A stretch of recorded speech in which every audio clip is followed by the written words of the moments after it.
परमपिता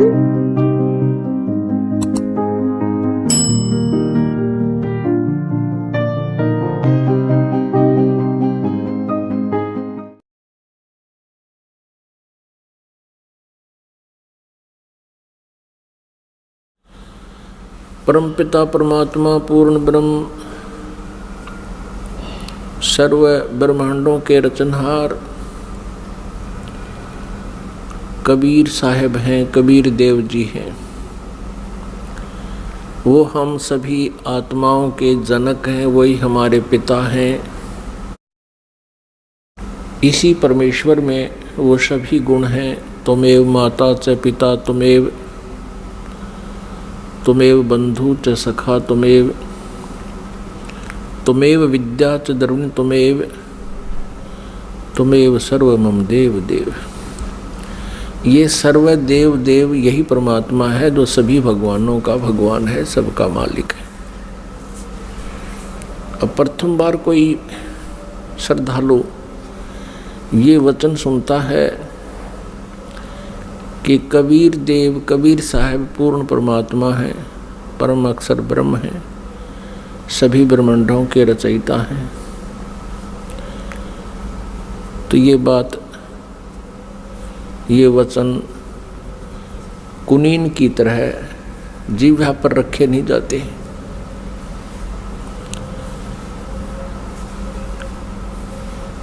क्योंकि हमने जो ज्ञान सुना हुआ है वो लोक वेद सुन रखा है, वो दंत कथा सुन रखी है। हमने अपने सदग्रंथों का ज्ञान नहीं प्राप्त हुआ हमारे को, क्योंकि हमारे जो गुरुदेव थे हिंदू धर्म के, जो आचार्य थे, गुरु थे, मंडलेश्वर थे, ये तत्व ज्ञानहीन थे। ये सभी ऋषि महर्षि ये तत्व ज्ञानहीन थे। इनको कोई अध्यात्म ज्ञान नहीं था, जिस कारण से हमने परमात्मा की पहचान नहीं हुई और लोक वेद के आधार से जिस भी किसी देव को पूर्ण परमात्मा कहा गया उसको हमने सत्य मान लिया। क्योंकि जो आचार्य होते थे, हिंदू धर्म के गुरु होते थे, वो संस्कृत भाषा के ज्ञाता होते थे और हमारे सभी सदग्रंथ संस्कृत भाषा के अंदर ही लिपिबद्ध हैं। अब बाद में अनुवाद कर दिया गया हिंदी में या अन्य किसी भी लैंग्वेज में, वो बाद की बातें हैं।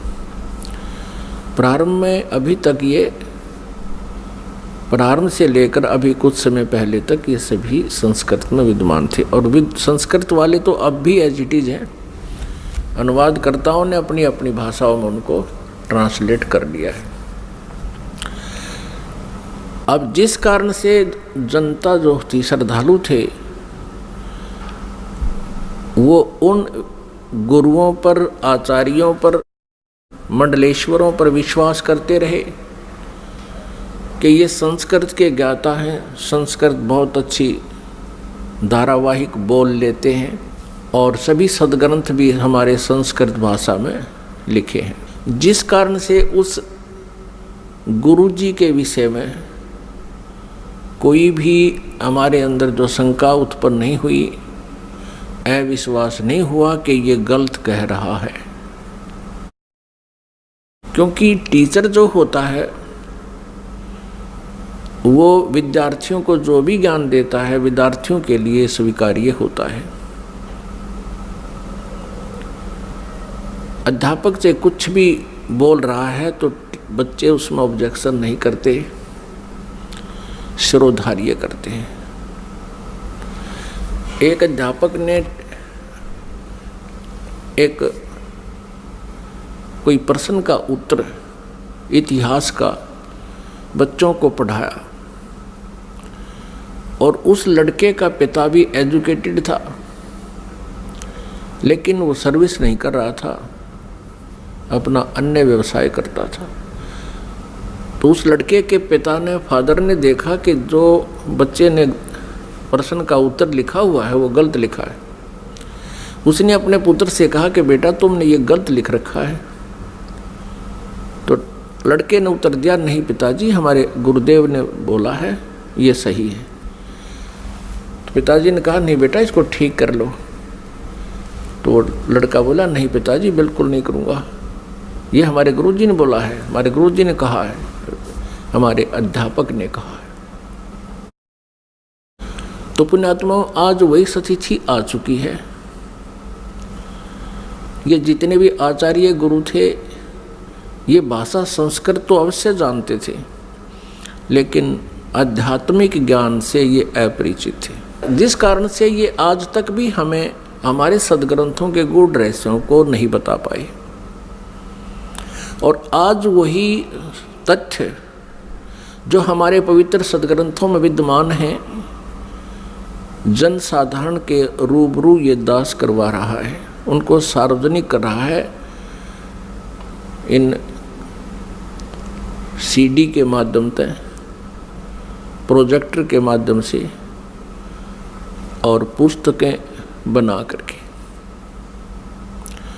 अब उन गुरुओं को, उन आचार्यों को समस्या उत्पन्न हो रही है जो अभी तक लोक वेद सुना रहे थे, दंत कथा सुना रहे थे। वो क्या कहते थे, कोई तो कहता था कि Shri Vishnu ji is complete God, ये विष्णु जी ही सर्व समर्थ भगवान हैं और यही 3 रूप धारण कर लेते हैं। ब्रह्मा जी के रूप में ये सृष्टि करते हैं, विष्णु जी के रूप में ये सतिथि करते हैं और शिव जी के रूप में ये संहार करते हैं। कोई कहता था कि भगवान शिव महेश हैं, महेश्वर हैं, देवों के भी देव हैं, यही सबके उत्पत्ति करता है और यही 3 रूप धारण करके इस ब्रह्मांड का संचालन कर रहे हैं। यही अखिल ब्रह्मांड के नायक हैं, मालिक हैं। ब्रह्मा जी का रूप धारण करके ये सृष्टि करते हैं, विष्णु जी का रूप धारण करके ही ये सतिथि करते हैं और स्वयं शिव रूप में ये सबका संहार करते हैं। इनके कोई माता पिता नहीं है।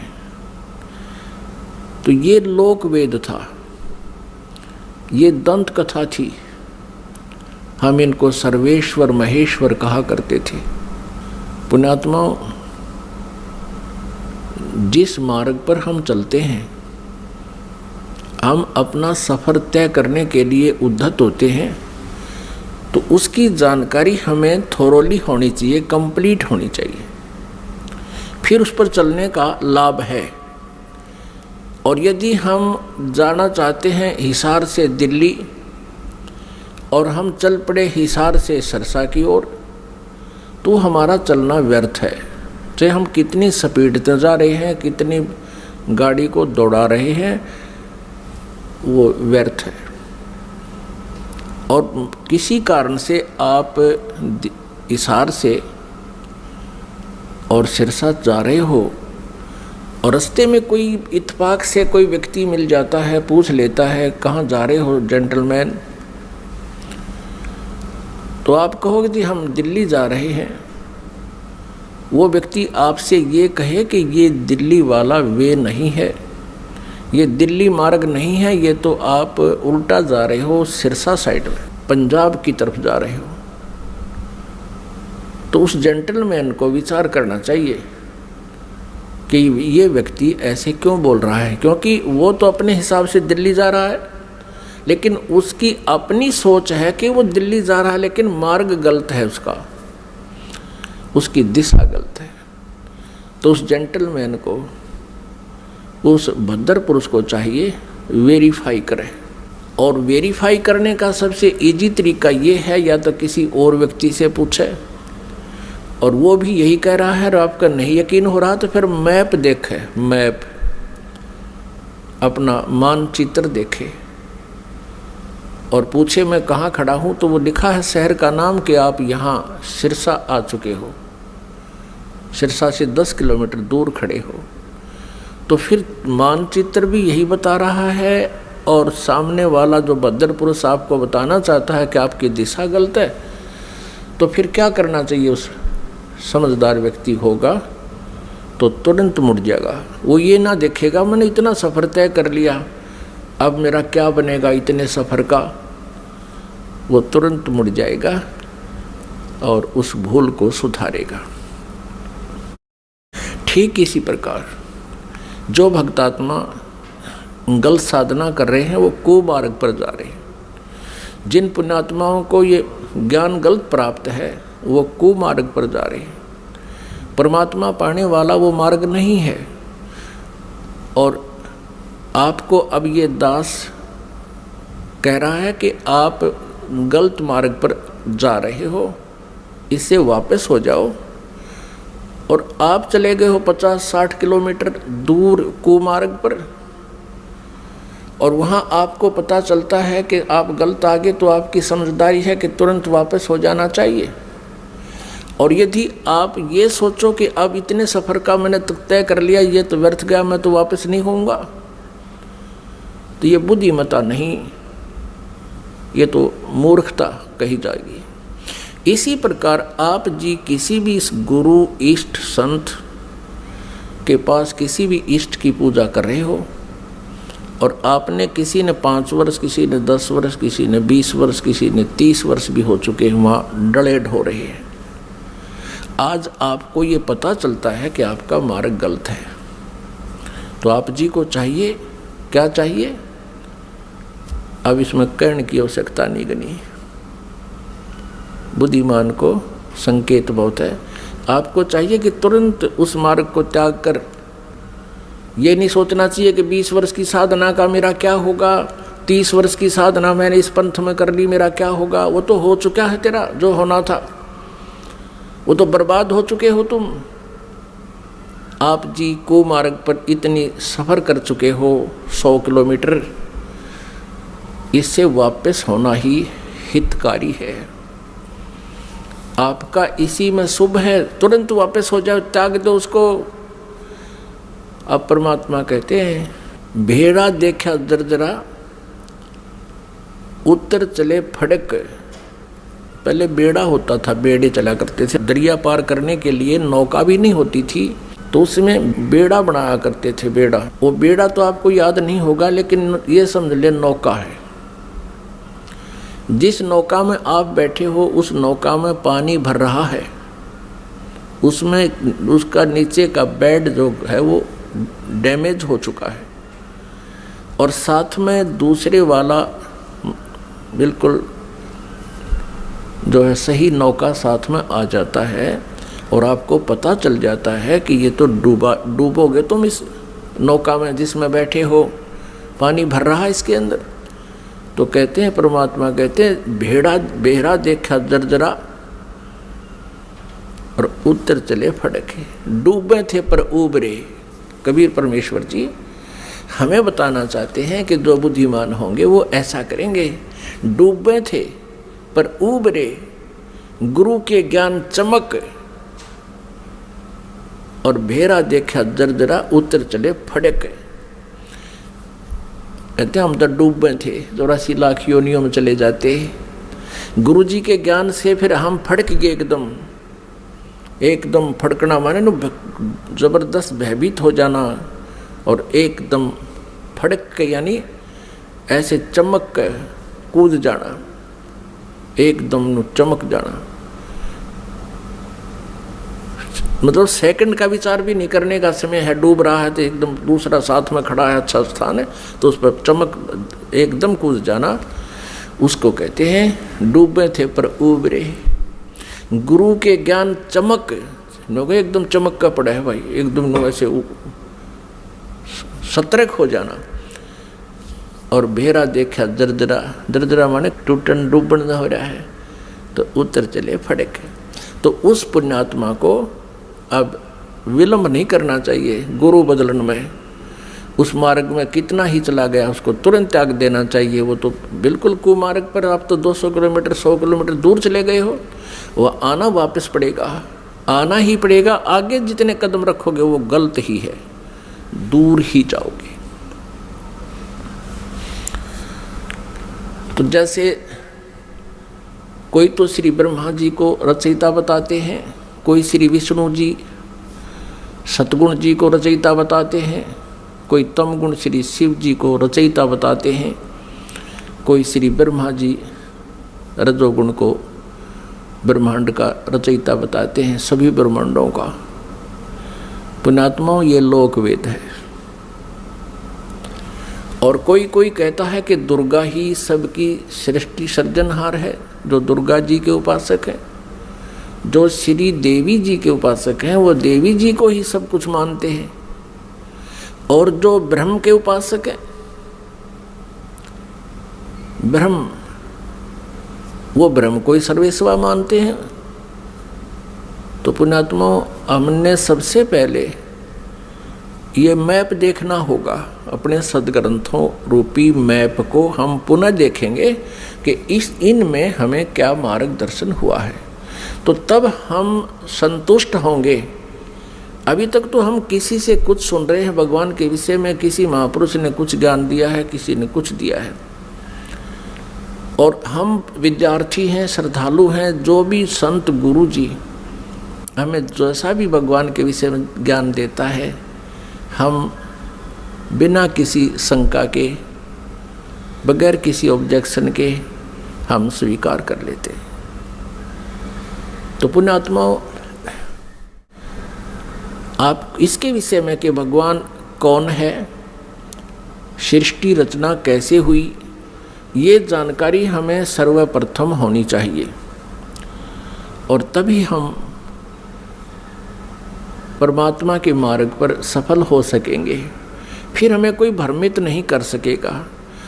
श्रीमद् भगवत गीता अध्याय नंबर 16 के श्लोक नंबर 23 में कहा है कि शास्त्र विधि को त्याग कर जो मनमाना आचरण करते हैं, यानी मनमानी पूजाएं करते हैं, मनमाने साधनाएं करते हैं जो शास्त्रों में विद्यमान नहीं है, जो ज्ञान और उसका समाधान, वो साधना व्यर्थ है। न उनकी गति होती है, न उनको कोई सुख प्राप्त होता है, और न ही उनको कोई सिद्धि प्राप्त होती है, अर्थात व्यर्थ, यूजलेस। फिर तुरंत ही 24वें श्लोक में 16वें अध्याय में कहा है गीता जी में कि इससे तेरे लिए अर्जुन कर्तव्य और अकर्तव्य की व्यवस्था में, कर्तव्य मीन जो भक्ति कर्म हमने करने चाहिए और जो ना करने चाहिए, जो त्यागने चाहिए और जो ग्रहण करने चाहिए, उनके लिए सदग्रंथ ही प्रमाण है। किसी की दंत कथा पर विश्वास मत करना।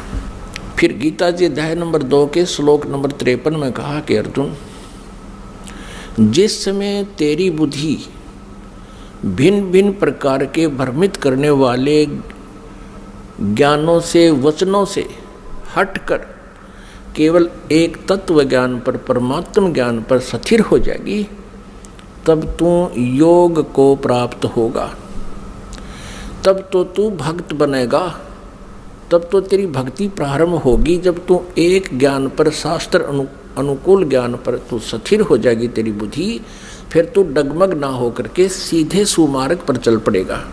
फिर जितने भी कदम इस भक्ति सफर में रखेगा वो तेरे शुभ होंगे, लाभदायक होंगे। अब सृष्टि रचना के बारे में बहुत से असमंजस हैं। जैसे जैन धर्म के व्यक्ति, श्रद्धालु, आचार्य, मुनि, वो कहते हैं कि इस सृष्टि का कोई रचयिता नहीं, कोई इसका संहार करता नहीं, अनादि है, अपने आप बनती है, अपने आप ये चलती है। ऐसा ही नहीं, और भी बहुत से श्रद्धालु हैं। कोई कहते हैं विष्णु जी ने इसकी रचना की है, जैसे अब पीछे हम बता चुके हैं। इसके विषय में आप जी को विशेष डिटेल से बताएंगे। परमेश्वर कबीर देव जी का जो प्रसंग चला था कि ये पूर्ण परमात्मा है, पूर्ण ब्रह्म है, कंप्लीट गॉड है, ये विश्वास आप जी को नहीं हो सकता जब तक हम इनके गुणों से परिचित नहीं होंगे। और गुण कहाँ होते हैं? उनके जीवनी में, उनके इतिहास में लिखे होते हैं। जैसे विष्णु जी, श्री शिव जी, श्री विष्णु जी, श्री ब्रह्मा जी, इनकी जानकारी भी इनकी जीवनी में, इनके इतिहास में लिखी है, पुराणों में। और परमेश्वर कबीर जी की महिमा सूक्ष्म वेद में लिखी है, सूक्ष्म वेद में। आदि शंकराचार्य जी के इतिहास में दास ने पढ़ा, उन्होंने भी सूक्ष्म वेद का समर्थन किया है।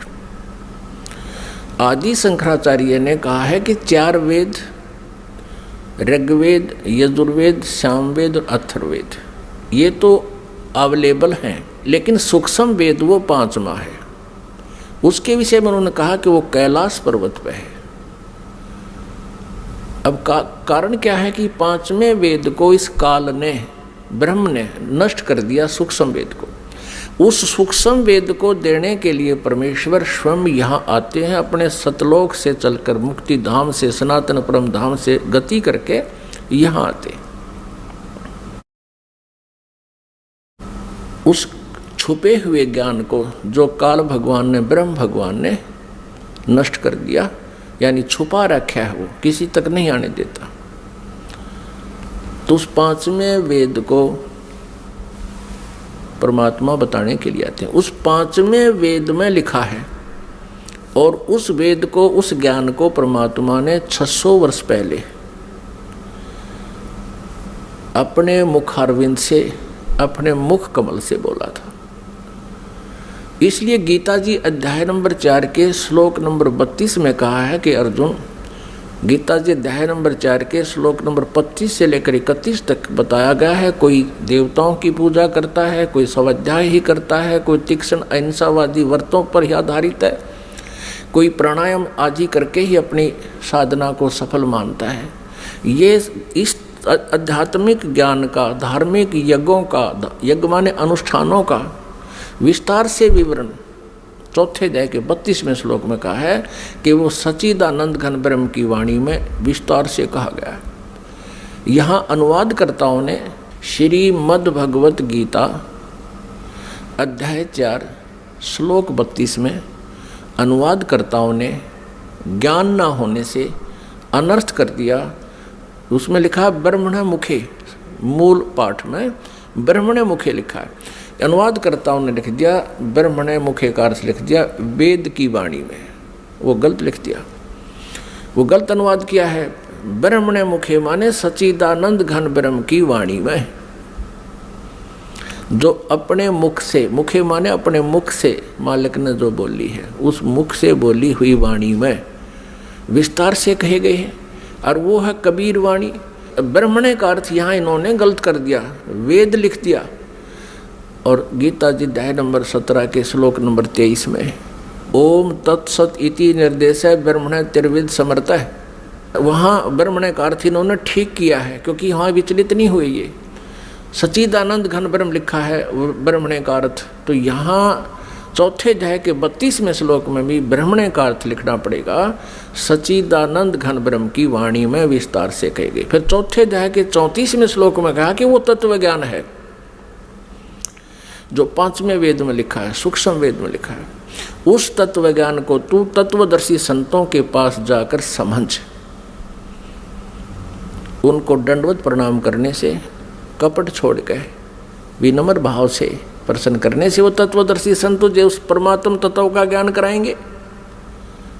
इससे ये भी सिद्ध हो गया कि गीता ज्ञानदाता उस 5वें वेद से परिचित नहीं है, इसलिए उसने ऑप्शन छोड़ दिया कि आप उस ज्ञान को तो तत्वदर्शी संतों से समझो। तो परमेश्वर कबीर देव जी स्वयं आते हैं वो पूर्ण ब्रह्म तत्वदर्शी संत की भूमिका करने के लिए। उन्होंने 600 वर्ष पहले, क्योंकि परमेश्वर कबीर जी सन 1398 में, यानी संवत 1455, विक्रमी संवत 1455 जून यानी ज्येष्ठ की पूर्णमासी को एक शिशु रूप धारण करके कमल के फूल पर विराजमान हुए थे काशी शहर में लहरतारा तालाब में। फिर लीला करते हुए बड़े हुए, उनको एक नीरुनिमा नाम के जुल्हा उठा ले गए थे। उसी व्यवसाय में मालिक रहने के कारण वो परमेश्वर जुल्हा धारणक कहाए। उन्होंने 600 वर्ष पहले अपने उस सूक्ष्म वेद में लिखा है, बताया है। उसको ये दास अब अपने शब्दों में परमात्मा के ज्ञान को आप तक पहुंचाना चाहेगा। परमेश्वर ने बताया है कि सबसे पहले केवल अकेले पूर्ण परमात्मा थे, कबीर देव थे। वो अनामय लोक में रहते थे, अनामय, और परमात्मा अकेले थे। उसके बाद परमेश्वर ने अन्य 3 लोकों की और रचना की। अकय लोक से नीचे वाला अनामय लोक कहो, चाहे अनामी लोक कहो, अकय लोक कहो। अकय लोक से नीचे अगम लोक है, उससे नेक्स्ट अलख लोक है, और फिर उससे जो तीसरा स्थान नीचे सत्यलोक है, जिसको सनातन परमधाम कहते हैं। और सत्यलोक में परमात्मा सत्य पुरुष नाम से विद्यमान है। एक ही परमेश्वर ने अपने अन्य 3 रूप और बनाए। तो इस प्रकार प्रत्येक लोक में परमात्मा अलग अलग नामों से, अलग अलग स्थिति से स्वयं ही विराजमान हुए। अब सतलोक के अंदर सृष्टि रचना प्रारंभ की। पुण्यात्माओं, जैसे केवल पृथ्वी लोक पर ही, इस पृथ्वी ग्रह पर ही सृष्टि जो है विद्यमान है, और अन्य ये जितने ग्रह हैं, मंगल ग्रह, बुध ग्रह, ये शनि ग्रह, ये सब खाली पड़े हैं। इसी प्रकार सतलोक के अंदर परमात्मा सत्य पुरुष कबीर देव जी, जिसको परम अक्षर ब्रह्म भी कहते हैं, उन्होंने वहाँ सतलोक में रचना शुरू की। एक वचन से 16 द्वीप बना दिए, 16 द्वीप, और फिर एक एक वचन से एक एक पुत्र की उत्पत्ति कर दी। उन 16 पुत्रों को प्रत्येक द्वीप में रहने का आदेश दे दिया, और अपने उन 16 पुत्रों में से एक पुत्र का नाम अचिंत है। अचिंत से कहा कुछ समय के उपरांत आगे सृष्टि रचना करो। परमात्मा ये दिखाना चाहते थे उन पुत्रों को कि समर्थ के बिना कोई भी प्रयत्न करता है वो सफल नहीं होता। कहते हैं ना, जिसका काम उसी को साजे और करे तो मूर्ख बाजे। अचिंत ने अपने वचन से एक व्यक्ति उत्पन्न किया, उसका नाम रखा अक्षर पुरुष। अब उस अचिंत ने अपने द्वारा उत्पन्न पुत्र को वचन से जो उत्पन्न किया था उसको ही अविनाशी पुरुष मान लिया, उसको अक्षर पुरुष नाम से संबोधित किया, और उसे कहा कि तू मेरा सहयोग करना सृष्टि रचने में। वहाँ परमात्मा ने प्रत्येक द्वीप में जब द्वीप रचना की, प्रत्येक द्वीप में मानसरोवर की भी रचना की। एक अलग से मानसरोवर भी, कॉमन मानसरोवर भी रचना की। तो वो अक्षर पुरुष मानसरोवर में जाके नहाने लगा, नहाते नहाते गहरा चला गया और वहाँ वो पानी में ही सो गया, निंद्रा आ गई।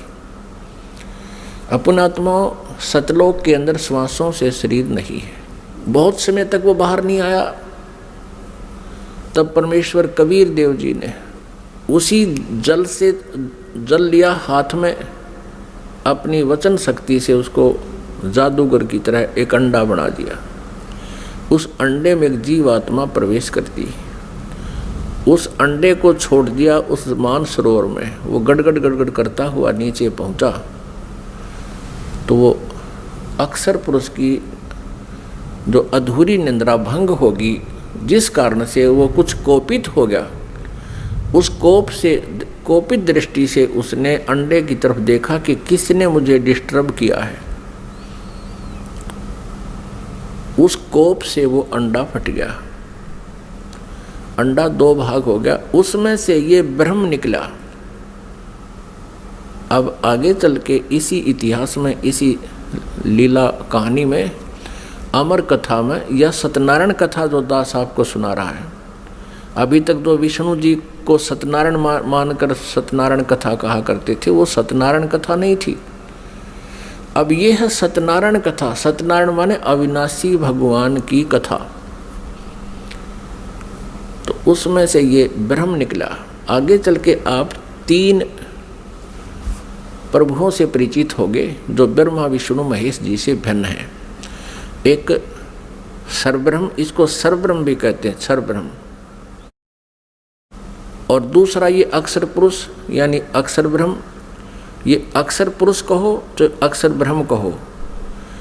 और अंडे से निकला ये सर्वब्रह्म, सर्वब्रह्मन नाशवान, क्योंकि अक्षर पुरुष को तो अचिंत ने नाम दे दिया कि तो अविनाशी व्यक्ति उत्पन्न कर दिया मैंने, अक्षर पुरुष।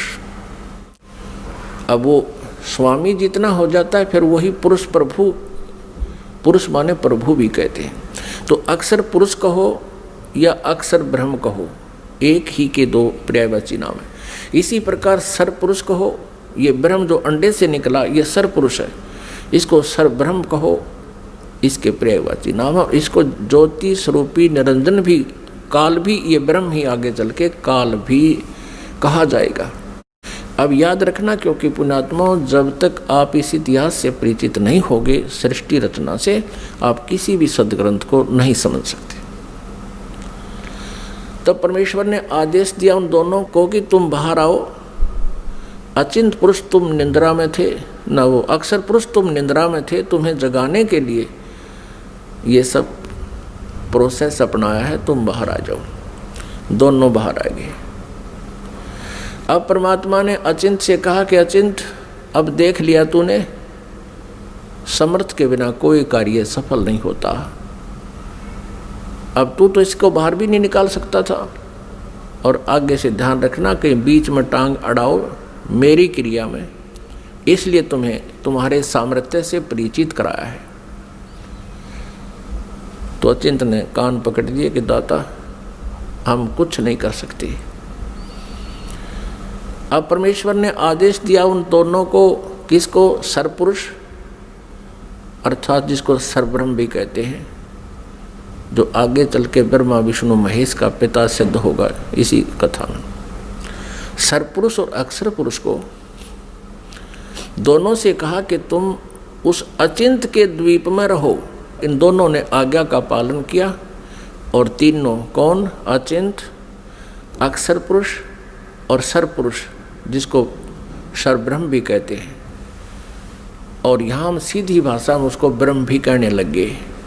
आगे डिफाइन करेंगे ब्रह्म क्यों कहने लगे। अब ये तीनों एक द्वीप में रह रहे हैं। बाकी जो अन्य 15 जने हैं, परमात्मा के वचन से उत्पन्न वो पुत्र, वो अलग अलग सिंगल द्वीप में रह रहे थे। कुछ समय उपरांत परमेश्वर ने हम सभी आत्माओं को, आप जी को, सारे ब्रह्मांडों की जितनी आत्माएं हैं, अपने शरीर से, अपने वचन से उत्पन्न कर दिया। और वहाँ हम तेजोमय शरीर में विद्यमान थे। नूरी शरीर है हमारा, यानी तेजोमय शरीर है, एक तत्व से बना हुआ है। उसमें नाड़ी, वो शुक्रम अकायम असनाविरम, वो जैसे हमारी शुक्र से बनी हुई काया नहीं होती जो माता पिता के संयोग से बनती है, उसमें नाड़ी आदि का जुगाड़ जोड़ नहीं होता, नाड़ी तंत्र नहीं होता। इसी ऐसा ही शरीर परमात्मा का है, साकार है, मनुष्य दृश्य है, तेजों में है। लेकिन परमात्मा के शरीर का और हमारे शरीर के नूर में, सामर्थ्य में, शक्ति में और उसके नूर में, प्रकाश में अंतर है। पूर्ण परमात्मा सत्य पुरुष यानी कबीर देव जी का जो सतलोक में शरीर है, उसका एक रोमकूप में करोड़ सूर्य करोड़ चंद्रमा से भी अधिक रोशनी है। और हमारा वहाँ शरीर कैसा था, जो शेष वहाँ रह रहे हैं उनका कैसा शरीर है, और हम जब परमात्मा ने अपने वचन से उत्पन्न किए थे तब हमारा कैसा शरीर था, मनुष्य सदृश था। और हमारा शरीर 16 सूर्य जितने प्रकाश युक्त था, हमारे पूरे बॉडी का शरीर 16 सूर्य जितना तेज था यहाँ की जो सूर्य, लेकिन गर्मी ना हो। हम सभी वहाँ रहने लगे, वहाँ कोई दिक्कत नहीं थी, किसी प्रकार का कोई अभाव नहीं था, वहाँ जरा और मरण नहीं था, वहाँ जन्म मृत्यु नहीं होता था और बुढ़ापा भी नहीं आता था वहाँ पर। अपने आत्माओं यहाँ विचार करना कि हम यहाँ कितने दुखी हैं और फिर भी हम ये सोचे हैं हमारी मृत्यु ना हो, और जबकि हमें पता है कि मृत्यु तो डेफिनेट होगी, यहाँ का विधान है, और फिर भी हमारी मरने की इच्छा नहीं। कारण क्या है कि हम ऐसे लोक में रहा करते थे जहाँ मृत्यु नहीं होती थी, जिस कारण से हमें ये मरना अच्छा नहीं लगता। और बिल्कुल ठीक है, वे क्यों तो जन्म हुआ था और फिर क्यों मारे। 30, 40, 50, 60, 70, 80 वर्ष तो हम ये मकान मकून बनाने में लावा, फिर इसमें रहने पाते ना, 1 मिनट में कड़च कर देता है यहाँ का भगवान। तो वहाँ जरा और मरण नहीं था, जरा माने बुढ़ापा। अब कोई भी बूढ़ा होना पसंद नहीं करता, सब ने सोचा मैं युवा दिखूं। और ये बड़े बड़े नेता तो सर्जरी करा कर मेकअप करना चाहें, कब तक करोगे, 10 साल पाछे फिर फ्यूज होगे।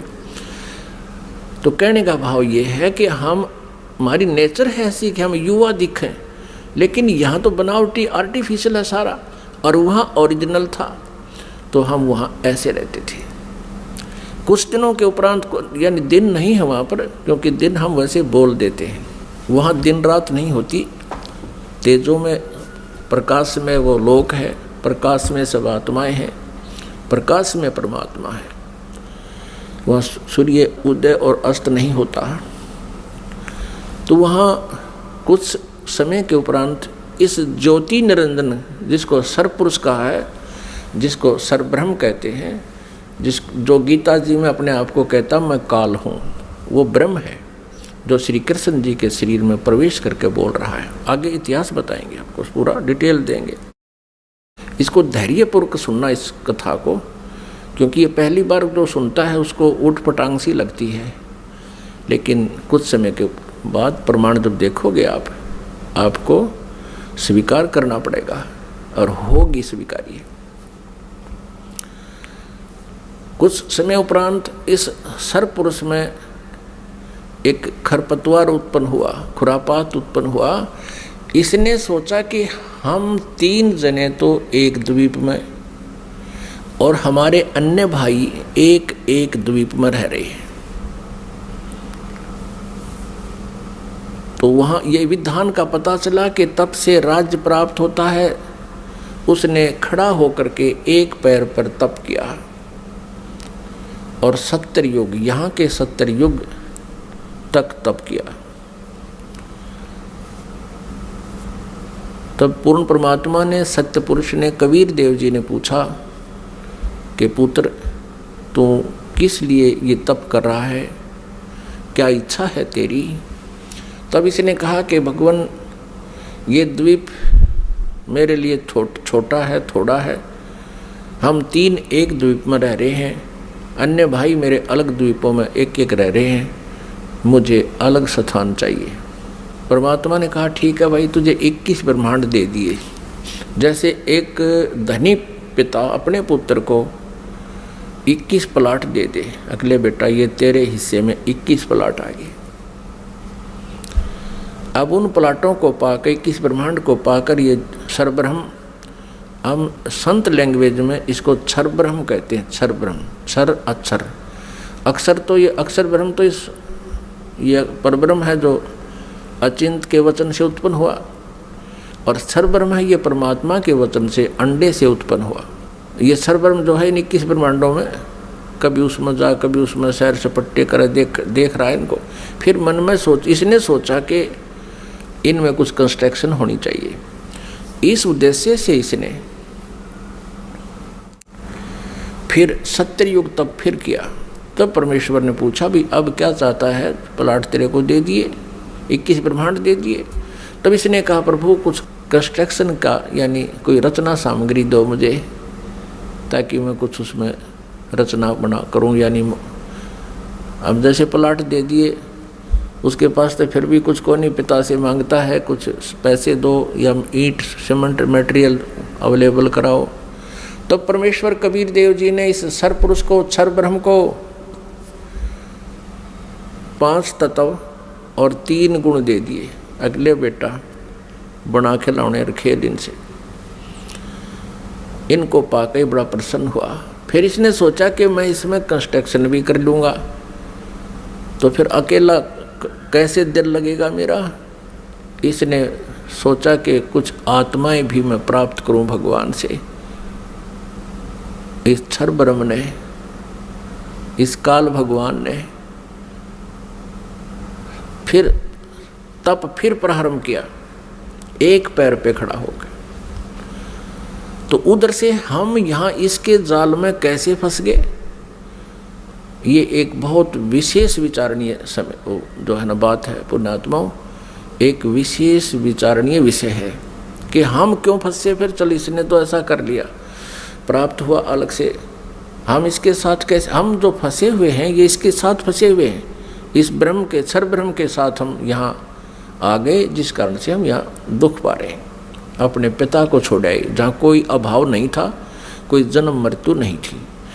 तो हम कैसे फंसे कि हम वहाँ देख रहे थे इसके तप को, और जब ये खड़ा होकर तप कर रहा था, एक पैर पे खड़ा होकर, हम सभी इस पर आसक्त हो गए, इतने आसक्त हो गए। ओहो हो, देख कितने दिन से एक पैर पे खड़ा है, कभी इस पैर को कर लेता है, कभी उस पैर पे खड़ा हो जाता है, और ऐसे करके खड़ा है कभी। तो हम इसकी इन अदाओं से इतने प्रभावित हो गए, हम अपने भगवान से भी दिल हटा बैठे। जो हमें सर्व सुख दे रहा था, सब सुविधाएं उपलब्ध करा रहा था, हम उससे हटकर इसके ऊपर आसक्त हो गए।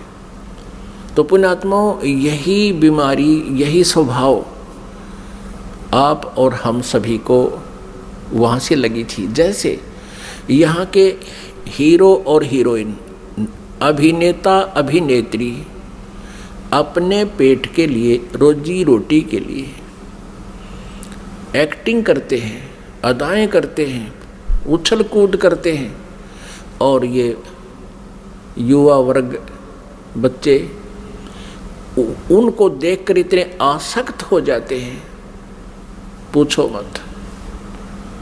और यदि कोई हीरो या हीरोइन यानी कोई अभिनेता या अभिनेत्री यहाँ बरवाला में आ जा या हिसार में आ जावे, फिर देखो इन बच्चों के, कॉलेज वालों के और जवान बच्चों की वहाँ कैसे भीड़ उमड़ कर जाती है, और कम से कम 200, 300, 400 फुट से दूर खड़े खड़े देखते हैं कि देखो वो खड़ा, वो है वो फलाना नेता अभिनेता, वो खड़ी, वो है फलानी अभिनेत्री।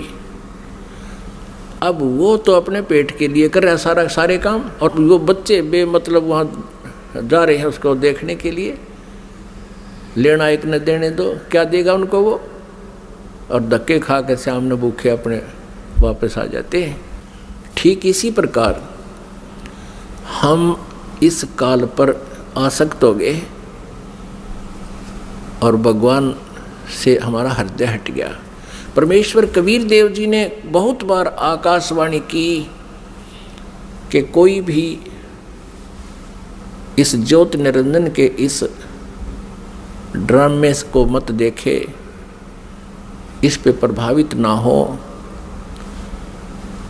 आप अपना मालिक में ध्यान रखो। लेकिन हम ऊपर से तो सावधान हो गए, जैसे हम बिल्कुल इसको नहीं चाहते, लेकिन अंदर से कसक नहीं गई। वो तो अंतर्यामी है परमात्मा। तो उस समय परमात्मा के बार बार कहने पर भी हम इस काल से अपना मन नहीं हटा सके, अपनी आत्मा को नहीं हटा सके, और अंदर से इसमें चाह बनी रही। अब इसने तीसरी बार जब तप शुरू किया, इसने परमेश्वर से चाहा कि मैं कुछ आत्मा प्राप्त करूं।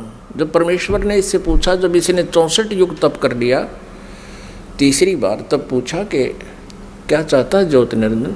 जो आपने मांगा था वो मैंने आपको दे दिया, अब तू क्यों हट कर रहा है? तब इसने कहा, ज्योति निरंजन ने यानी क्षर पुरुष ने कहा कि प्रभु मुझे कुछ आत्माएं दे दो, मैं अकेला वहाँ नहीं रह सकता, 21 ब्रह्मांडों में अकेला कैसे रहूँगा। तब परमेश्वर ने कहा कि भी देखो, तेरे तप के बदले में 64 युग जो तप किया है इसके बदले में और राज्य दे सकता हूँ, और वस्तु मांग ले वो दे सकता हूँ, लेकिन ये आत्मा नहीं दे सकता, क्योंकि ये मेरी आत्मा है। अब ये मेरे वचन से उत्पन्न हुई है, मेरा अंश है, अपने अंश को मैं कैसे दे सकता हूँ? लेकिन परमात्मा ने एक ऑप्शन रख दिया कि इसमें एक ऑप्शन है कि यदि वो स्वयं स्वेच्छा से कोई जाना चाहता तेरे साथ तो जा सकते, लेकिन मैं अपनी तरफ से उनको नहीं डाल सकता कुएं में। तब ज्योति निरंजन हमारे पास आया, ये क्षर पुरुष हमारे पास आया। जितनी आत्माएं आज इसके ब्रह्मांडों में हम कैद हो गए, यहाँ कष्ट उठा रहे हैं, ये सभी आत्माएं इसके चारों तरफ उमड़ कर खड़ी होगी। जैसे हीरो आता है, अभिनेता आता है। इसने कहा हमसे कि मैंने पिताजी से 70 युग तप करके बहुत बड़े ब्रह्मांड प्राप्त किए हैं, वहाँ पर स्वर्ग बनाऊंगा, महास्वर्ग बनाऊंगा, हीरे पन्ने लालों के मैं पहाड़ बनाऊंगा, वहाँ दूधों की नदी बहाऊंगा और तुम चलोगे मेरे साथ। अब हम तो पहले ही उसको चाह रहे थे, चाहे वो कुछ भी ना बनाता, उसको चाह रहे थे, उसके ऊपर आसक्त हो चुके थे। तो सभी ने कहा कि हम तैयार हैं आपके साथ चलने को, लेकिन यदि पिताजी आज्ञा दे देंगे तो हम जा सकेंगे। इस क्षर पुरुष ने परमेश्वर कबीर देव जी से, पूर्ण ब्रह्म से, परम अक्षर ब्रह्म से प्रार्थना की। आकर के वापस प्रभु के पास जाकर के करबद्ध खड़ा होकर के कहा कि परमेश्वर, कुछ आत्माएं मेरे साथ जाने को सहमत है। परमात्मा ने कहा, परमेश्वर कबीर देव जी ने कहा कि मेरे सामने हाँ भरवा दे, तब मैं मानूं, तब भेज दूंगा। अब परमेश्वर आए, कबीर देव जी हमारे पास, साथ में ज्योति निरंजन भी आया। परमेश्वर कबीर देव जी ने, परम अक्षर ब्रह्म ने पूछा कि आत्माओं जो ज्योति निरंजन के साथ यानी क्षर पुरुष के साथ जाना चाहते हैं, वो हाथ खड़ा करके स्वीकृति दें। अब अपने पिता के सामने हिम्मत नहीं पड़ी किसी भी आत्मा की इतना ढीठपना करें, सबने नीची गर्दन कर दी। तब परमेश्वर ने कहा कि अरे ज्योति निरंजन, अरे क्षर पुरुष, आप तो कह रहे थे कुछ आत्माएं तैयार हैं, ये तो कोई भी नहीं बोल रहा, सन्नाटा छा गया। तब एक आत्मा सबसे पहले खड़ा हुआ। उसने सोचा कहीं आम रह जावा यहीं पर। उसने खड़ा होकर कहा कि पिताजी, हाँ, उसने हाथ खड़ा किया कि पिताजी मैं जाना चाहता हूँ।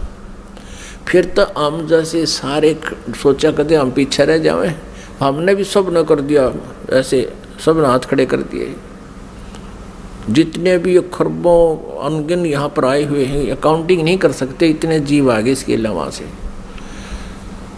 परमात्मा के पास तो सब अकाउंटिंग है, सब उनकी डिटेल है, लेकिन हम नहीं कर सकते जीव संज्ञा। जितने भी 21 ब्रह्मांड में प्राणी हैं, ये सब सतलोक से आए हैं, चाहे चींटी है, चाहे हाथी है, रंक है या राजा है, किसी भी पशु पक्षी की योनि वो जीव जंतु की भोग रहा है। तब परमेश्वर ने कहा भी ठीक है ज्योति निरंजन, जिन जिन ने तेरे साथ आने का हृदय से चाह की है, सब इच्छा से तेरे साथ जाना चाहते हैं, उनके सब के नंबर नोट मैंने कर लिए, वो मेरे पास है। आप जाओ अपने ब्रह्मांडों में, क्योंकि ये ब्रह्मांड पहले वहीं थे सतलोक के एक लास्ट कोने में, बिल्कुल एकांत स्थान पर। सतलोक में, और हम रह रहे थे उस मेन सतलोक में। जैसे एक तो बाहरी विलेज हों दिल्ली क्षेत्र के, दिल्ली राज्य के, एक शहरों का स्थान, बीच में मध्य स्थान हो, हम वहाँ रह रहे थे। और इस काल के थे बाहरी दिल्ली, समझ लो वहाँ 21 ब्रह्मांड थे। ये निरंजन चला गया वहाँ पर अपने ब्रह्मांडों में, ये क्षर पुरुष, इसको ज्योत निरंजन भी कहते हैं, इस काल, इसको काल भी कहते हैं। आगे चल के ये इसके कई नाम रखे जाएंगे इसी कहानी में। तो उधर से परमात्मा ने क्या किया, जिस आत्मा ने सर्वप्रथम हाथ खड़ा कराया था, स्वीकृति दी थी क्षर पुरुष के साथ जाने की, परमेश्वर ने उसका एक युवा स्त्री रूप बना दिया, लेकिन उसको प्रजनन इंद्रिय नहीं लगाई। और सभी आत्माएं जो उसके साथ आना चाहती थी, स्वेच्छा से स्वीकृति दी थी, उन सबको बीज रूप बनाया अपने वचन से, और दुर्गा के अंदर प्रवेश कर दिया। जैसे आजकल तो इस मार्ग को समझना बहुत आसान है। ये डॉक्टर लोग क्या करते हैं, जैसे बताते हैं कि एक ग्राम ब्लड में बिरानी कितने 80 लाख, बिरानी 50 लाख जीवाणु तो एक टाइप के होते हैं, अन्य और टाइप के, और उस ब्लड को दूसरे में डाल दिया जाता है, या तो वो और बढ़ जाते हैं, दूसरे में डाले जा सकते हैं ऐसे जीवाणु भी। तो ऐसे ये व्यवस्था समझो, परमात्मा ने इस लड़की जो युवा बनाई थी उसका नाम रख दिया प्रकृति देवी। उसको माया भी बोलते हैं, आदि माया। प्रकृति देवी कहो, आदि माया कहो। आगे चल के यही अष्टंगी कहलाई और यही दुर्गा कहलाई। अब इसको श्री दुर्गा कहें। श्री दुर्गा जी के शरीर में प्रवेश कर दिया सभी आत्माओं को, और कहा बेटी मैंने तेरे को आशीर्वाद दे दिया है। परमेश्वर ने कहा कि बेटी मैंने तेरे को आशीर्वाद दे दिया है, और सभी आत्माएं तेरे अंदर प्रवेश कर दी हैं, और आप वहाँ जाइए ज्योत निरंजन के पास, और जितने भी वो जीव कहे अपने वचन से उत्पन्न कर दिए, नर और मादा ये कहकर, उतने ही वो सामने प्रकट हो जाएंगे। और परमेश्वर ने अपने पुत्र सहज दास को, जो उन 16 पुत्रों में से जो सर्वप्रथम उत्पन्न किए थे उनमें से एक था, सहजदास से कहा कि पुत्र अपनी बहन को साथ ले जाओ और इस ज्योत निरंजन के पास छोड़ आओ, क्षर पुरुष के पास छोड़ आओ। इसको क्षर पुरुष भी कहते हैं, ज्योत निरंजन भी कहते हैं। यही आगे चल के गीता में जो कहता मैं काल हूँ, ये वो काल है, वहाँ छोड़ आओ। क्षर पुरुष को बता देना कि परमात्मा ने, यानी मेरी तरफ से कह देना कि इसके शरीर में सभी आत्माओं को प्रवेश कर दिया है, और इसको वचन दे दिया है, आशीर्वाद दे दिया है, इसको शक्ति दे दी है, इसको वरदान दे दिया है कि जितने जीव तू चाहेगा, नर और मादा, ये लड़की प्रकृति देवी ये उत्पन्न कर देगी। सहजदास पिताजी के आदेश को शिरोधार्य करके अपनी बहन श्री दुर्गा को साथ लेकर ज्योत निरंजन के पास आ गया, यानी क्षर पुरुष के द्वीप में चला गया उस लोक 21 ब्रह्मांडों में। उससे कहा कि ये बहन है, और इस बहन के शरीर में परमात्मा ने सभी आत्माओं को प्रवेश कर दिया है। अब सहजदास ने क्षर पुरुष से कहा कि पिताजी ने ये बहन भेजी है दुर्गा, इस श्री देवी के शरीर में वो सभी आत्माएं प्रवेश कर दी हैं, और इसको परमेश्वर कबीर देव जी ने वरदान दे दिया है कि जितने जीव तू चाहेगा ये वचन से उत्पन्न कर देगी। ऐसा कहकर के वो सहजदास उस लड़की को वहाँ छोड़कर वापस आ गया। अब सहजदास के आ जाने के उपरांत वहाँ पर प्रकृति देवी और ये ज्योत निरंजन अर्थात क्षर पुरुष ये दोनों रह गए। अब लड़की युवा होने के कारण उसका रूप रंग निखरा हुआ था। अब ज्योत निरंजन यानी क्षर पुरुष के मन में दोष उत्पन्न हो गया। अकेली युवा लड़की को देखकर उसने उस लड़की के साथ, दुर्गा के साथ, श्री देवी के साथ दुर्व्यवहार करना चाहा। तो प्रकृति देवी ने बार बार कहा कि ज्योत निरंजन तू ऐसा कर्म ना कर, मैं आपकी बहन हूँ, आप मेरे बड़े भाई हो। आपकी उत्पत्ति परमेश्वर कबीर देव जी से, सतपुरुष से, अंडे से हुई, उसके बाद हमारी भी उत्पत्ति उसी परमेश्वर ने की। आप मेरे बड़े भाई हो, मैं आपकी छोटी बहन हूँ, आप मेरे साथ ये जुल्म ना करो। बहुत विनय करी, लेकिन इस क्षर पुरुष में इतना काम वासना बढ़ गई, इतना रजोगुण प्रभावित हो गया कि इसने एक नहीं सुनी, ना कोई मान मर्यादा रखी और लड़की के साथ इसने बलात्कार करने की चेष्टा की। अभद्र तरीके से मुंह खोल रखा था। दुर्गा ने यानी प्रकृति देवी ने सूक्ष्म रूप बनाया, इसके मुंह में, पेट में शरण ग्रहण की। वैसे तो कहीं भागे जान नहीं दे सकता था, पता था उसको। अपनी इज्जत रक्षा के लिए, अपने कौमार्य की रक्षा करने के लिए इसने पेट में शरण चली गई। उधर से आवाज़ लगाई कि हे परमात्मा मेरी रक्षा करो, मुझे बचाओ, मेरे पिताजी मुझे बचाओ। परमात्मा को पता था कि इनके साथ ऐसा होगा, क्योंकि हम परमात्मा परमेश्वर जी के बार बार मना करने पर भी हम इससे अपना मन नहीं हटा सके थे। परमेश्वर ने स्वयं अपने पुत्र जोगजीत का रूप धारण किया और वहां प्रकट हो गए। लड़की को, दुर्गा को उसके पेट से निकाला, शरीर से बाहर निकाला और कहा कि ज्योत निरंजन सुन ले आदेश परम पिता का, तूने इस अच्छे लोक में ऐसा जुल्म किया है, तू पहला व्यक्ति है। तूने यह बदनीयत की है इस लड़की के ऊपर आज, और तूने इसको अपने पेट में निगल लिया है, और तेरी जो क्रिया है यह भी एक बहुत अभद्र पुरुष की है, इसलिए तेरा नाम आज से काल होगा। तू काल नाम से जाना जाएगा और 1,00,000 मानव शरीरधारी प्राणियों का नित आहार किया करेगा और 1,25,000 उत्पन्न करेगा, यानी 25% एक्स्ट्रा तो उत्पन्न किया करेगा। और आज से तुझे यहाँ से देश निकाला दे दिया है परमपिता परमेश्वर ने, सतलोक से निकाल दिया तुम्हारे को 21 ब्रह्मांड समेत दोनों भाग, यहाँ से निकल जाओ तुम। इतना ही कहा था, उसी समय ये 21 ब्रह्मांड वहाँ से ऐसे चल पड़े जैसे विमान स्पीड पकड़ लेता है। और इस प्रकृति देवी से, दुर्गा से परमात्मा ने कहा कि बेटी तुमने अपने पैर पे आप कवाड़ा मारा है, अब तुम सब इच्छा से इसके साथ जा रहे हो और पिताजी के दिल से तुम उतर गई, क्योंकि वहाँ परमात्मा अपना रूप बदले हुए खड़े थे। अब तुम यहाँ नहीं रह सकते।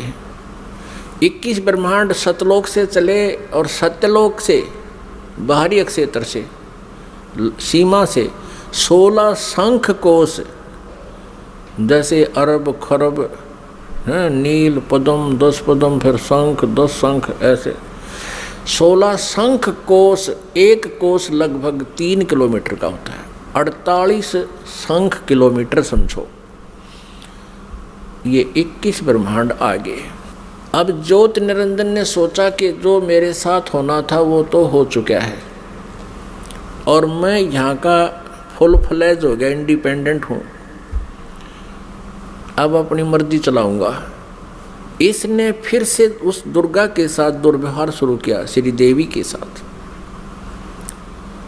श्री देवी ने, दुर्गा ने फिर कहा कि ज्योत निरंजन यानी क्षर पुरुष, तू आँख खोल ले, देखो परमात्मा ने मुझे शक्ति दी है, वर्ड पावर दी है, शब्द शक्ति दी है। मैं वचन से जितने जीव तू कहेगा मैं उत्पन्न कर दूंगी तेरे यहाँ संसार के लिए।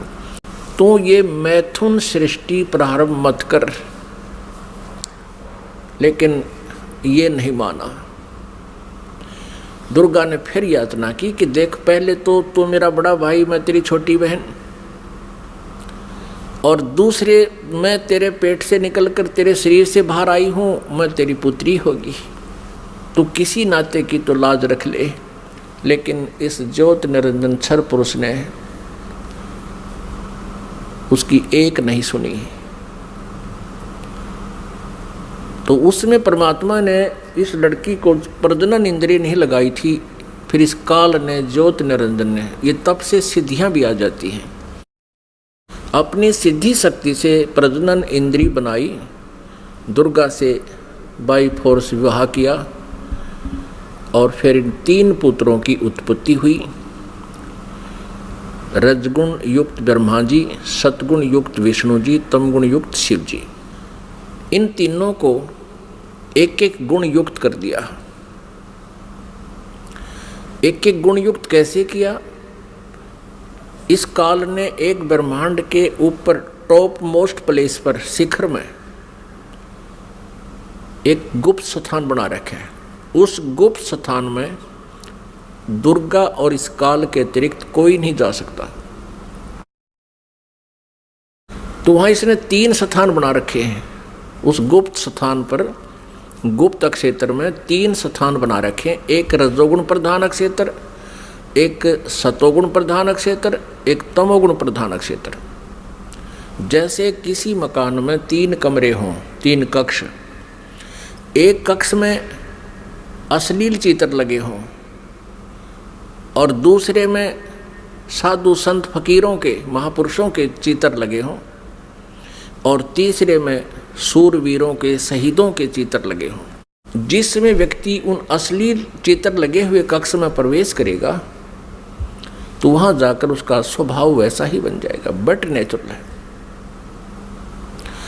और फिर वो जाएगा उस जहाँ साधु संत फकीरों के चित्र लगे हैं, उसमें जाता है तो उसका एकदम विचार भाव बहुत ही विनम्र हो जाता है और भाव बदल जाते हैं। ऐसे ही जब वो जिस कक्ष में सूरवीरों के, शहीदों के चित्र लगे हैं तो वहाँ जाते ही उसका अपने आप मनोबल उसी प्रकार का हो जाता है, स्वभाव बन जाता है। तो ठीक इसी प्रकार इन तीनों पुत्रों को, रजगुण युक्त ब्रह्मा जी को जो कैसे बनाया कि दुर्गा को अपनी पत्नी रूप में, इस श्री देवी को पत्नी रूप में रखा। जब ये रजोगुण प्रधान क्षेत्र में निवास करने लगे तो उस समय इस क्षर पुरुष ने, ज्योति निरंजन ने अपने 5 मुख बना लिए और वहाँ रहने लगे। इन दोनों के संयोग से जो पुत्र उत्पन्न हुआ वो पंचमुखी हो गया। और जब तक वो रजोगुण प्रधान क्षेत्र में रहे, इन दोनों का मनोभाव ऐसा ही बना रहा, जिस कारण से वो सभी गुण ब्रह्मा जी में प्रवेश कर गए। और फिर बचपन से ही ब्रह्मा जी को इन्होंने कोमा में कर दिया, परवरिश जारी रखी। जैसे देखा है, एक बता रहा था जी 10 वर्ष से एक लड़का कोमा में है, एक व्यक्ति का कोमा में, एक पाइप के द्वारा उसमें आहार पेट में भेज देते हैं। तो ऐसे रखते हैं, ये कोमा में रखते हैं, युवा होने पर इनको सचेत कर देते हैं। अब दूसरे क्षेत्र जो सतोगुण प्रधान क्षेत्र है उसमें ये काल विष्णु रूप बना लेता है, ये क्षर पुरुष, और अपनी पत्नी दुर्गा को वहाँ रखता है महालक्ष्मी रूप बना के। इन दोनों के संयोग से सतोगुण प्रधान क्षेत्र में जो पुत्र उत्पन्न होता है वो वैसा ही सतोगुण युक्त हो जाता है। और फिर विष्णु जी को भी ऐसे ही ये कोमा में रखते हैं, युवा होने पर इसको भी सचेत कर देते हैं। फिर ये तीसरे तमोगुण प्रधान क्षेत्र में चले जाते हैं। कौन? ये क्षर पुरुष और दुर्गा। अब श्री देवी का वहाँ रूप पार्वती जैसा बना लेते हैं और स्वयं ये शिव रूप बना लेता। जैसे शिव जी का आप रूप देखते हो ऐसा ही तो शिव रूप बना लेता है। और उस तमोगुण प्रधान क्षेत्र में रहते हैं वहाँ इनके संयोग से जो पुत्र उत्पन्न होता है वो ऑटोमेटिकली तमगुण युक्त हो जाता है। और जब वो पुत्र बड़ा होता है उससे पहले उसको कोमा में रखते हैं, उसी तरह युवा होने पर उनको सचेत कर देते हैं। जब ये युवा हो जाते हैं तीनों को इकट्ठा कर देते हैं। इकट्ठा करके फिर ये काल क्या कहता है, जब ये तीनों पुत्र युवा हो गए और कार्य करने योग्य हो गए, सृष्टि की स्थिति ये संभालने योग्य हो गए, तब इस काल ने क्षर ब्रह्म ने क्षर पुरुष ने कहा अपनी पत्नी दुर्गा से कि आज के बाद मैं किसी के समक्ष अपने ओरिजिनल वास्तविक रूप में नहीं आऊँगा, ये मेरी प्रतिज्ञा है। और आप जाओ नीचे इन लोकों में 21 ब्रह्मांडों में और संभालो सारी सृष्टि को। अब दुर्गा ने कहा कि ज्योति निरंजन मैं तेरे बस पड़ गई हूँ, अपने पैर पे मैंने आप कुल्हाड़ा मार रखा है, कुल्हाड़ी मार ली, अब तू जैसे नाच नचाएगा मुझे नाचना पड़ेगा। एक बात बता, मैं स्त्री अकेली कैसे इतने लंबे चौड़े ब्रह्मांड को चलाऊंगी, आप मेरे साथ रहोगे तो मुझे सहयोग मिलेगा। तब उसने कहा कि मैं गुप्त रहूँगा, कभी किसी के समक्ष नहीं आऊँगा, अपनी योग माया से छुपा रहूँगा, लेकिन मैं तेरा सहयोग पल पल पर देता रहूँगा। तू तो केवल निमित्त मात्र होगी, जो भी कुछ करूँगा मैं अपना आप करूँगा, मेरे कर्म अलौकिक होंगे। इतना कहकर दुर्गा को इन तीनों पुत्रों के पास भेज दिया। दुर्गा ने इन तीनों को सचेत किया, एक स्थान पर इकट्ठा कर दिया प्रेरणा कर करके। तब इनसे कहा कि तुम तीनों कार्य करो अपना अपना, ब्रह्मा सृष्टि उत्पत्ति और विष्णु सतिथि और शिव संहार करो। तब इन्होंने कहा कि माता कहीं स्थान तो है ही नहीं, सब जल ही जल है, हम कहाँ रहेंगे। इनको वहाँ समुद्र के अंदर अक्षीर समुद्र में रखा हुआ था। तब दुर्गा ने कहा कि तुम चलो तीनों विमान में बैठो। इनको बहुत कुछ दिखाया, ऊपर के लोक लाख दिखाए सारे। फिर इन तीनों को की 3 राजधानियां बना रखी हैं, एक शिवपुरी, एक विष्णुपुरी और एक ब्रह्मापुरी। शिवलोक कहो से शिवपुरी कहो, ब्रह्मापुरी को से ब्रह्मालोक कहो, और विष्णुपुरी को से विष्णुलोक कहो। इनको तीनों को एक एक लोक में भेज दिया, अपनी न्यारी स्थान दे दिए। फिर इनसे कहा कि तीनों से कहा कि जाओ तुम सागर मंथन करो। आदेश दुर्गा को देता है ये ब्रह्म सरपुरुष क्षर ब्रह्म, और दुर्गा इन बच्चों से कह देती है कि जाओ तुम सागर मंथन करो। आगे से काल ने सब व्यवस्था कर रखी थी। प्रथम बार जो सागर मंथन हुआ, इस काल ने क्या किया कि अपने श्वासों से 4 वेद छुपा दिए उसमें समुद्र में। सागर मंथन करने से वो 4 वेद बाहर आए, लिपिबद्ध हुए वे।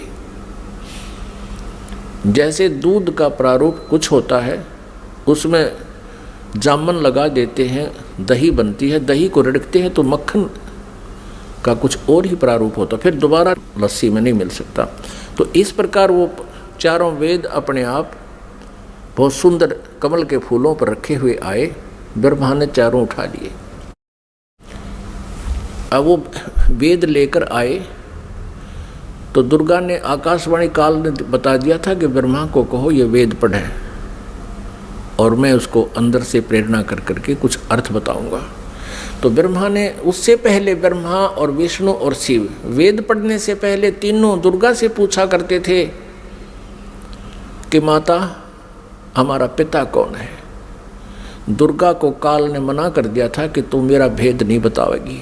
उसी समय ये कह दिया था कि तुम मेरे बारे में किसी को नहीं बताएगी, नहीं तो तेरी खैर नहीं है। अब उस काल के डर से, ज्योति निरंजन क्षर पुरुष के डर से दुर्गा ने सब भेद गुप्त रखा। अपने पुत्रों को बताया, बेटा तुम्हारा कोई पिता नहीं, मैं ही तुम्हारी माता हूँ, मैं ही तुम्हारा पिता हूँ, मैं ही सारी सृष्टि की रचनहार हूँ। तो बच्चों ने मान लिया जैसे माँ बताती है। जब ब्रह्मा जी ने वेदों को पढ़ा, उसमें देखा कि सृष्टि रचनहार तो कोई और है। वो परम अक्षर ब्रह्म है। ब्रह्मा ने पूछा माता ये वेद कैसे मिले हमारे को? दुर्गा ने कहा ये भगवान ने दिए हैं भाई, ये गॉड गिवन है। अच्छा, तो फिर ब्रह्मा ने कहा माता वेदों में लिखा है कि परमात्मा साकार है, मनुष्य सदृश है, सह शरीर है, और आप कह रही हो कि तुम्हारा कोई पिता नहीं। वेदों में लिखा है कि वो उसी ने सब कुछ, सबकी रचना की है, सबका रचनहार है, कुल का मालिक है। तो अब वेद झूठे नहीं हो सकते क्योंकि गॉड गिवन बता रही आप। अब दुर्गा फंस गई, अपना आत्मा कितनी झूठ बोल ले, सच्चाई ऊपर आए बिना रहा नहीं करती। कहते हैं चोर चुरावे तुमड़ी गाड्डे पानी में, वह गाड्डे वह ऊपर आवे, में सच्चाई छनी नहीं। फिर दुर्गा ने कहा बेटा बात सुनो, वो निराकार है, वो किसी को दिखाई नहीं देगा, और क्यों व्यर्थ प्रयत्न करते हो, वो निराकार है। अब ब्रह्मा ने कहा माता अब आपकी बातों पर मुझे अविश्वास हो गया। पहले तो मैं आपकी प्रत्येक बात को सिरोधार्य करता था, सत्य मानता था, लेकिन आज आपकी बात में फर्क पड़ गया। अब मैं नहीं मानूंगा आपसे, मुझे परमात्मा चाहिए, क्योंकि ये आत्मा जब से उस परमेश्वर से बिछड़ी है तभी से उसका अभाव महसूस कर रही है, और उसी समय से खोज में लग गई। यहाँ हम आगे जहाँ हम उसको जिस विधि से खोजना चाहते हैं वो मिल नहीं सकता, क्योंकि चारों वेदों में केवल ब्रह्म तक के पाने की, इस क्षर पुरुष तक के पाने की विधि लिखी है। उस परम अक्षर ब्रह्म के पाने की विधि इसमें ऑप्शन छोड़ रखा है। यजुर्वेद अध्याय नंबर 40 के मंत्र नंबर 10 से लेकर 13 में स्पष्ट किया है, जो वेद ज्ञानदाता ब्रह्म कह रहा है कि उस परमेश्वर के बारे में कोई तत्वदर्शी संत बताओगे, उनसे पूछो। ये वेद भी यही कहते हैं। वेदों का सारांश गीता जी है। गीता जी अध्याय नंबर 4 के श्लोक नंबर 34 में भी यही कहा है। ये गीता ज्ञानदाता ये क्षर पुरुष है, श्री कृष्ण में प्रवेश करके बोलता है। वो भी यही कहता है कि उस परमात्म तत्व की जानकारी की तत्वदर्शी संतों से जाकर समझो, वो बताएंगे। तो वेदों में जो प्रमाण लिखा है, तो ब्रह्मा ने सोचा कि वेदों में लिखा है कि ओम का नाम है, और ओम नाम से जाप करूंगा मैं। और हठ योग कैसे शुरू किया इसने? अब वेदों में हठ योग करना नहीं लिखा, जैसे तप करते हैं ये ऋषि महर्षि, ये नहीं लिखा कहीं पर भी।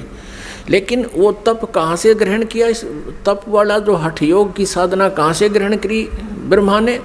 ब्रह्मा जी जब उत्पन्न हुआ, श्री विष्णु जी के नाभि से कमल निकला, और उसके ऊपर ये बैठे विराजमान पाया अपने आप को। काफ़ी समय तक उस डंठल को पकड़कर नीचे उतरा, ऊपर नीचे घूमा, कहीं और छोर नहीं मिला, तो वापस उस कमल के फूल पर आकर विराजमान हो गया। तब आकाशवाणी करी क्षर पुरुष ने, ज्योति निरंजन ने, कि तप करो तप करो। अब ब्रह्मा ने वो आकाशवाणी परमेश्वर की मान कर तप शुरू कर दिया।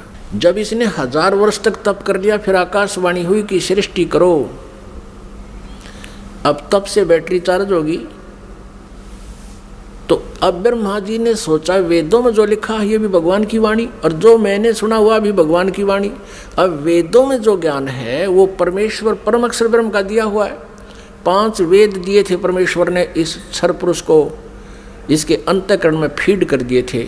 अब जैसे किसी अंतःकरण में फीड कर दिए तो समय रख दिया परमात्मा ने, उसके बाद वो अपने आप बाहर आने थे, वो बाहर 5 आगे। लेकिन इसने देखा पढ़ करके 5वें वेद में बहुत जानकारी थी परमपिता की, सत्य पुरुष की, परम अक्षर ब्रह्म की। इसने उसको नष्ट कर दिया और 4 वेद दे दिए। अब चारों वेदों को ब्रह्मा जी ने पढ़ा तो कहा माता इसमें ओम नाम लिखा है और मैं परमात्मा को पाऊंगा। दुर्गा ने कहा कि यदि तेरा पिता तुझे नहीं मिला, तू कहाँ जा रहा है, तो तू क्या करेगा भाई अगर तेरे को तेरा पिता नहीं मिला, क्योंकि उसने प्रतिज्ञा कर रखी है तुम्हें दर्शन नहीं देगा। तो ब्रह्मा ने कहा कि मैं तुझे अपनी शकल नहीं दिखाऊंगा यदि भगवान नहीं मिला, क्योंकि वेदों में लिखा ओम, यजुर्वेद अध्याय नंबर 40 के मंत्र नंबर 15 में स्पष्ट किया कि ओम कर्तु समर कल्वे समर कर्तुम समर। इसलिए ये ओम नाम है क्षर पुरुष का, ब्रह्म तक का, क्षर ब्रह्म का। और परम अक्षर ब्रह्म के बारे में वेदों में ज्ञान नहीं है साधना का, लेकिन उसकी महिमा बहुत लिखी है। तीन वेदों को पढ़ने वालों ने परमात्मा की महिमा तो पूर्ण परमात्मा वाली ग्रहण कर ली और साधना इस ब्रह्म वाली कर ली। जानकारी परम अक्षर ब्रह्म की अधिक है, जिसको परम अक्षर ब्रह्म कहते हैं, सत्पुरुष भी कहते हैं। लेकिन उसके पाने का मेथड नहीं है, वे ऑफ वर्शिप नहीं है। वे ऑफ वर्शिप यानी पूजा की विधि केवल ब्रह्म तक की है, वो ओम नाम है। गीता जी अध्याय नंबर 17 के श्लोक नंबर 23 में तीन मंत्र के जाप का प्रावधान है। ओम तत्सत इति निर्देश है ब्रह्मण त्रिविध समर्थ है।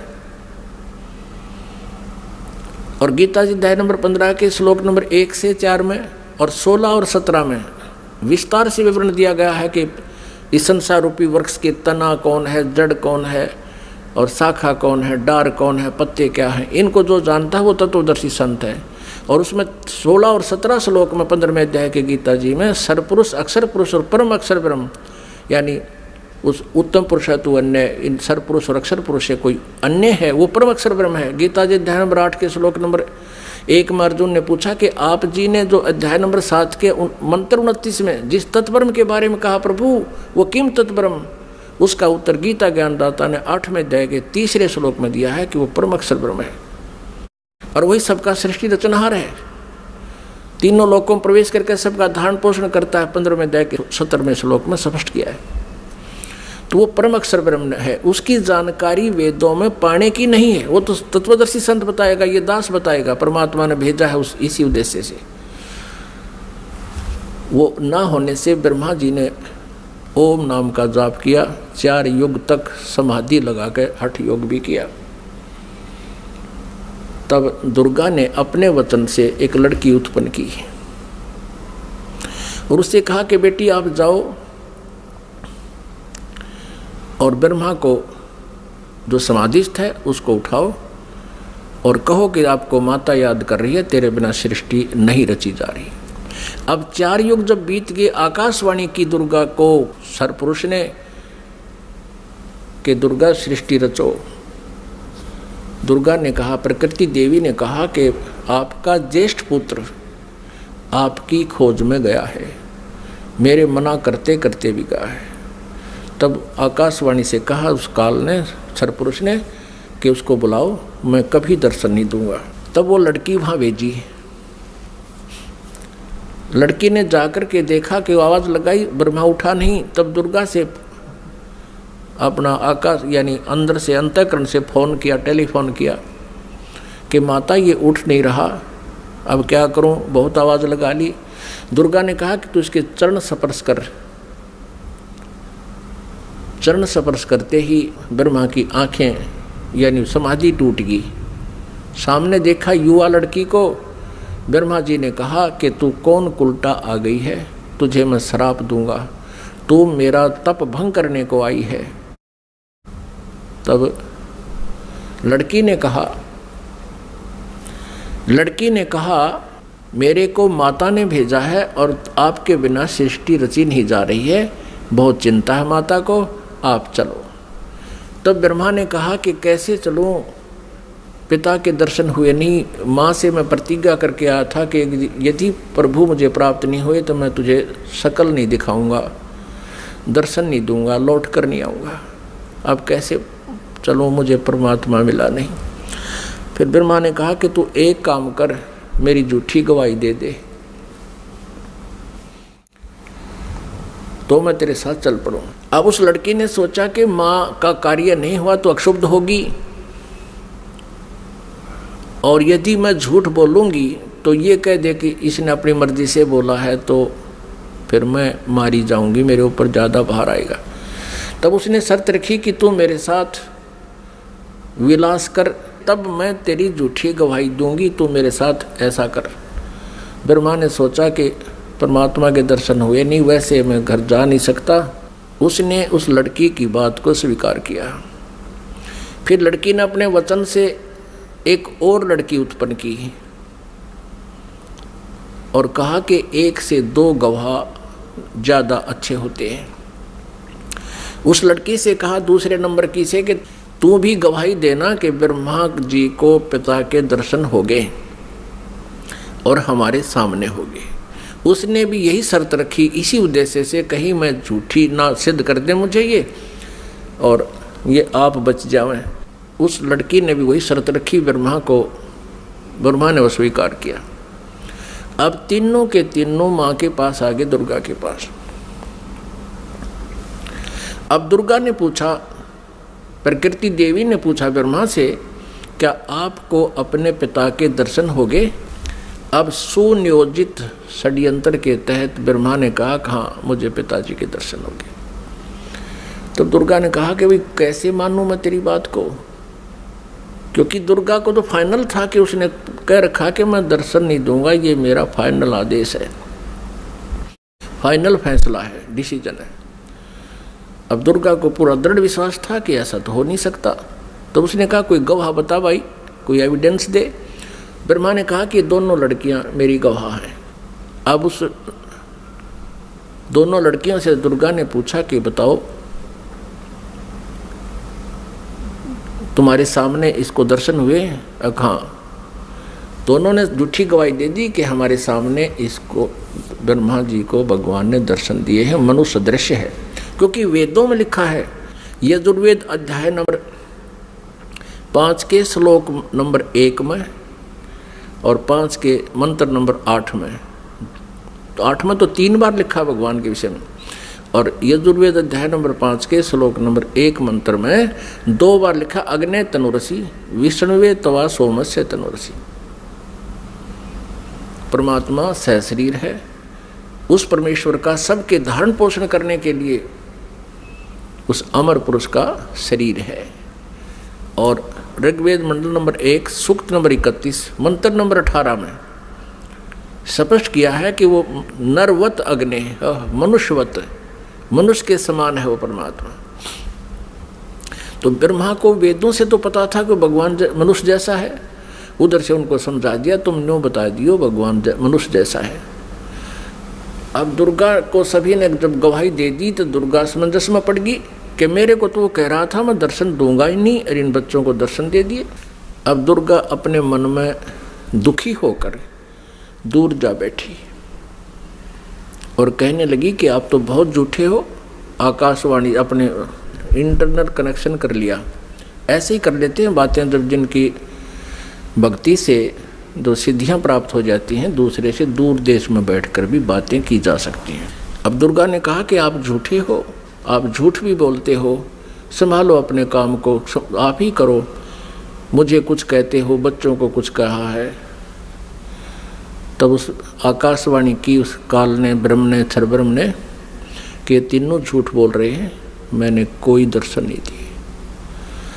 तब वो आई करड़ी होकर दुर्गा, जैसे जांच अधिकारी को जो पता लग जाता है कि सच्चाई क्या है, पहले तो विनम्रता से पूछता है वो थानेदार, और फिर सोटा ठाकर खड़ा हो जाता है, सच्ची बता दो, झूठ बोलते हो तुमने उससे पता किया, मैंने उससे पता किया, वो ऐसे ऐसे कर रहा। तब वो कहने लगा कि मुझे आकाशवाणी हुई है परमात्मा की कि तुमने को कोई दर्शन नहीं हुए हैं। तब ब्रह्मा हंसने लग गया कि माता मैं प्रतिज्ञा करके गया था कि पिताजी के दर्शन नहीं हुए तो मैं आपको दर्शन नहीं दूंगा। पिता के दर्शन हुए नहीं थे, हम तीनों ने मिलकर झूठ बोल दिया वापस आने के लिए।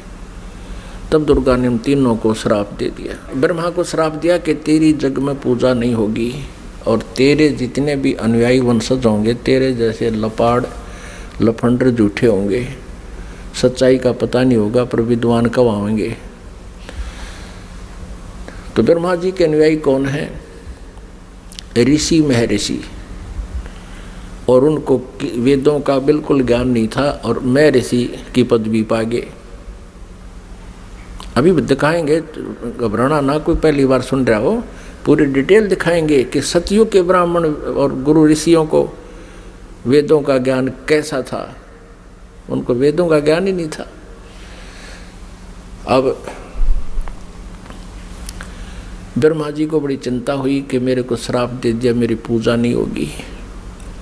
ब्रह्मा मूर्छित हो गया, इस आघात ऐसी लगी उसको वचन की। फिर दुर्गा ने विष्णु जी से पूछा कि पुत्र तू भी अपने पिता की खोज कर ले कहीं फिर बाद में सृष्टि के दौरान तुम समाधि ला के बैठ जा और सृष्टि कर्म में बाधा पड़े। विष्णु जी चल पड़े पिता की खोज के लिए, शेष नाग के लोक में पहुंच गए। पुण्यात्माओं, प्रत्येक प्राणी ने अपनी जो डायरेक्शन कायम कर रखी है, सीमा कायम कर रखी है। जोटे ने भैंसे न अपनी कर रखी है, जब दूसरा भैंसा आ जाता लड़ मरा उसके साथ। कुत्ते ने अपनी सीमा बांट रखी है। ऐसे ही जो ही शेष नाग के लोक में विष्णु जी ने प्रवेश किया तो शेष नाग ने सोचा कि तेरे लोक में, तेरी जुरिडिक्शन में ये कैसे आ रहा है निर्भय होकर के, इसको किसी का खौफ नहीं, मैं यहाँ का सम्राट हूँ। अब जो ही विष्णु जी निकट आए तो उसने 1000 फन ऐसे फैला लिए शेष नाग ने, और 1000 फनों से विष का फुहारा छोड़ दिया। जैसे धुंध हो जाती है, ऐसे विष्णु जी के चारों तरफ उस विष के फुहारे की धुंध होगी। और श्री विष्णु जी के शरीर पर, पूरे शरीर पर ऐसा पेंट हो गया काला, उस विष से काला शरीर हो गया। अब विष्णु जी ने देखा कि इस नाग ने ये क्या कर दिया, मैंने इसको कुछ कहा नहीं, आगंतुक के साथ ये ऐसा दुर्व्यवहार करता है, मैंने इसको कुछ कहा नहीं, कोई इसको हानि पहुंचाई नहीं, मैं तो अपना कोई किसी खोज में आया था और इसका इतना दिमाग खराब है। अब विष्णु जी ने सोचा कि ला इसको ख़त्म कर देता हूँ, इस नाग कीड़े को। जो ही शेष नाग को मारने के लिए आगे को चले विष्णु जी, आकाशवाणी की उस ब्रह्म ने, क्षर पुरुष ने, इनके पिता ने, कि विष्णु तुम ऐसे एक दूसरे को मारते रहोगे तो सृष्टि कैसे चलेगी, तुम वापस जाओ और कहीं पर, मैं कभी किसी के सामने नहीं आऊंगा, मैं दर्शन नहीं दूंगा किसी को, मेरी उपलब्धि कोई नहीं कर सकता। और जाके अपनी माता को सच सच बता दे कि मुझे दर्शन नहीं हुए। यदि तू झूठ बोलेगा तो तेरा भी हरास ब्रह्मा जैसा होगा। और इस शेष नाग ने जो तेरे साथ अभद्र व्यवहार किया है, इसका ऑयल, इसका टिट फॉर टैट, यानी इसका बदला तू द्वापर युग में श्री कृष्ण रूप में जाएगा, तब तू इसका बदला लेना, और अब इसको कुछ मत कहे। विष्णु जी को जब आकाशवाणी हुई, उसने परमात्मा की आकाशवाणी मान के वापस माँ के पास आ गया। दुर्गा ने पूछा, बेटा तूने अपने पिता के दर्शन हुए? विष्णु जी ने कहा कि नहीं माता, मुझे कोई दर्शन नहीं हुए। और माता ने पूछा, फिर तेरा हाल ऐसा कैसा हो गया कि ऐसे ऐसे शेष नाग के लोक में चला गया, उसने मेरे साथ ऐसा किया। और आकाशवाणी में कहा है कि इसको अब मत मार, द्वापर युग में जब तू श्री कृष्ण रूप में जाएगा तब तुझे इसका बदला दिलाऊंगा। अब दुर्गा ने विष्णु जी को सीने से लगा लिया कि बेटा तेरे को सतिथि का विभाग दिया जाएगा और तेरी पूजा जग में होगी और तू बहुत सच्चा व्यक्ति है। अब तीसरे शिव जी के पास दुर्गा गई, अपने पुत्र के पास, और कहा, बेटा तेरे 2 भाइयों को तो पिता के दर्शन हुए नहीं, उन्होंने खूब ट्राई कर ली, अब आप भी खोज कर लो अपने पिता की, कहीं फिर बाद में सृष्टि कर्म शुरू हो जाए, उसके बाद तुम जाओ कितना संन्यास धारण करो, अभी जाके खोज कर ले। भगवान शिव जी ने, शंकर ने समझदारी की, कहा माता जब मेरे 2 बड़े भाइयों को पिता के दर्शन नहीं हुए, ब्रह्मा जी ने तो 4 युग समाधि भी लगाई और विष्णु जी ने वैसे घूम घाम कर ढूंढना चाहा, तो मैं तो ट्राई ये नहीं करता माता, पर मुझे एक वरदान दे दो। दुर्गा से शिवजी ने कहा, तमोगुण शिव ने कहा कि मुझे एक वर दे दो माता कि मेरी मृत्यु कभी ना हो, मैं अमर हो जाऊं। अब दुर्गा ने कहा कि बेटा, श्री देवी ने कहा कि पुत्र यहाँ ऐसा नहीं हो सकता, जिसका जन्म है उसकी मृत्यु होगी ही होगी, ये मेरे बस से बाहर की बात है, लेकिन मैं तुझे एक विधि बताती हूँ जिससे तेरी आयु सबसे अधिक हो जाएगी। तो भगवान शिव ने कहा कि माता वही कृपा कर दो।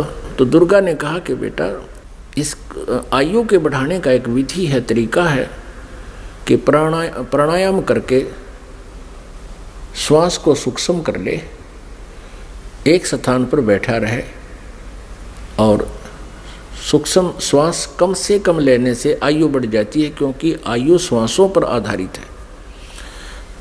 तो भगवान शंकर ने यही सिरोधार्य किया, जैसे आप किया गया। आप देखते हो ज़्यादातर भगवान शिव जी समाधिस्थ रहते हैं, इनकी आयु भी सबसे लंबी है। 7 ब्रह्मा की मृत्यु के उपरांत एक विष्णु जी की मृत्यु होगी, 7 विष्णु जी की मृत्यु के उपरांत एक शिव जी की मृत्यु होगी, तमोगुण शिव की। इसकी इतनी लंबी आयु है। और एक ब्रह्मा जी की आयु कितनी है? ब्रह्मा जी का एक दिन, रजगुण ब्रह्मा जी का एक दिन 1000 चतुर्युग का होता है। और इतनी ही रात्रि, एक चतुर्युग में कितने वर्ष हैं हमारे मनुष्यों के? 43,20,000 वर्ष एक चतुर्युग में। ऐसे ऐसे 1000 चतुर्युग का ब्रह्मा जी का दिन और इतनी ही रात्रि। 30 दिन रात का महीना, 12 महीने का एक वर्ष और 100 वर्ष की ब्रह्मा जी की आयु। इससे 7 गुना विष्णु जी की, सतगुण विष्णु जी की, और विष्णु जी से 7 गुना तम गुण शिव जी की। इतनी लंबी आयु होगी। फिर इन तीनों पुत्रों का दुर्गा ने विवाह करना चाहा। आकाशवाणी की उस काल ब्रह्म ने, सरपुरुष ने दुर्गा जी से कि दुर्गा तो इन तीनों बच्चों को पुनः सागर मंथर पर भेज दे और वहाँ इनका विवाह करने के लिए तू ही 3 रूप बना करके 3 लड़कियों के रूप से निकलना। अब श्री देवी ने 3 रूप बनाए, गुप्त, और समुद्र में छुपा दिए। उधर से तीनों पुत्रों से कहा कि जाओ बेटा तुम सागर मंथन करो। उधर से ये काल सब व्यवस्था कर देता है। इन्होंने जाकर के सागर मंथन दूसरी बार किया तो 3 लड़कियां बाहर आई। अब माता ने कहा था बेटा जो पहले निकले उसकी पहचान कर लेना, अलग अलग। दूसरी बार जो निकले उसकी पहचान तीसरे के। तो तीनों ने आगे पीछे कर लिया, उनको माँ के पास ले आए। दुर्गा ने पूछा पहले कौन सी निकली थी? कि ये वाली। उसका नाम सावित्री रख दिया और ब्रह्मा से कहा कि ये तेरी पत्नी रूप में होगी। दूसरी को कहा तेरा नाम लक्ष्मी होगा और विष्णु जी से उसका विवाह कर दिया। और तीसरी से कहा कि तेरा नाम उमा होगा और उसका विवाह शिव जी से कर दिया। अब यहाँ से इस एक ब्रह्मांड में काल सृष्टि प्रारंभ हुई। इस क्षर पुरुष का परिवार प्रारंभ हुआ। इससे सुर और असुर उत्पन्न हुए। और पुण्यात्माओं, जो पुराणों में हम सागर मंथन सुनते हैं कि 14 रत्न निकले, भगवान शिव ने विष को ग्रहण किया, वो तो बहुत बाद की बातें हैं। तो पहले ये इस प्रकार सागर मंथन हुए थे। वो इन वेदों में, इन पुराणों में नहीं है, वो सूक्ष्म वेद में है, 5वें वेद में। पुण्यात्माओं, अब ये है वो सृष्टि रचना जो 5वें वेद में है, सूक्ष्म वेद में है। अब 5वें वेद का हमें पता नहीं था। आदि शंकराचार्य जी ने अपने द्वारा रची पुस्तक में उस सूक्ष्म वेद का, 5वें वेद का वर्णन किया है। और उन्होंने अपने द्वारा रची उस पुस्तक में उसको मेंशन किया है, समय आने पर दिखाएंगे। अब परमेश्वर कबीर देव जी ने 600 वर्ष पहले सन 1398 में वो सशरीर आए थे। सतलोक से चलकर एक शिशु का रूप धारण किया था। काशी शहर में बने एक लहर तारा नामक तालाब पर कमल के फूल पर विराजमान हुए थे प्रभु। और ये 5वां वेद प्रदान करने के लिए आते हैं अपने मुखारविंद से। और उनको एक निसंतान जुल्हा दंपति उठा ले गए थे। जुलाहे के घर प्रभु परवेश की लीला करते हुए बड़े हुए, वही कार्य करके दिखाया जनता को, क्योंकि ऐसी परमात्मा लीला किया करते हैं। वेदों में ऐसा ही लिखा है कि वो परमात्मा आता है प्रत्येक युग में, और ऐसे मनुष्य जैसी एक जीवन मनुष्य जैसे कर्म करके ये लीला करता हुआ अपना निर्वाह करके दिखाता है। ऋग्वेद मंडल नंबर 1 सूक्त नंबर 31 मंत्र नंबर 17 में। तो फिर परमात्मा ने वो वाणी आज से 600 वर्ष पहले अपने मुख कमल से गीता जी अध्याय नंबर 4 के श्लोक नंबर 32 में जिसके विषय में कहा है कि धार्मिक यज्ञों यानी अनुष्ठानों की अत्यधिक जानकारी विस्तार के साथ सत्य जानकारी सही जानकारी ब्रह्मणे मुखे, ब्रह्मणे माने सच्चिदानंद घन ब्रह्म, मुखे माने उसके मुखारविंद से उच्चारित वाणी में बिल्कुल विस्तार से कही गई है। वो तत्व ज्ञान है। उसको जानने के बाद फिर सभी कर्म समाप्त हो जाएंगे, यानी डले डोने बंद हो जाएंगे, गलत साधना आप नहीं करोगे। परमेश्वर कबीर देव जी उस समय कहा करते थे इन नकली गुरु आचार्यों से, मंडलेश्वरों से, कि तुम जनता को गुमराह कर रहे हो, तुम कह रहे हो कि ब्रह्मा विष्णु महेश के कोई माता पिता नहीं। परमात्मा कहा करते इनके माता पिता हैं, ये जन्मते मरते हैं, इनकी मृत्यु होती है, जन्म होता है, ये अविनाशी नहीं है, ये कंप्लीट गॉड नहीं है। तो इस बात का बहुत विरोध हुआ था परमेश्वर का। उन झूठे आचार्यों ने, उन नकली गुरुओं ने कबीर परमेश्वर के बारे में बहुत गलत धारणाएं पैदा कर दी कि ये झूठा है, अशिक्षित है, इसने वेदों गीता को पढ़ा नहीं, पुराणों को पढ़ा नहीं, क्योंकि ये संस्कृत नहीं जानता। अशिक्षित व्यक्ति है, ये क्या जाने वेदों और गीता और पुराणों के बारे में, ये झूठ बोल रहा है, इसकी मत मानना मत सुनना। उस समय तो हम धोखा खा गए जनता वाले, क्योंकि हमारे आचार्य जो हैं, जो गुरु लोग थे, ब्राह्मण ऋषि थे, वो संस्कृत भाषा जानते थे।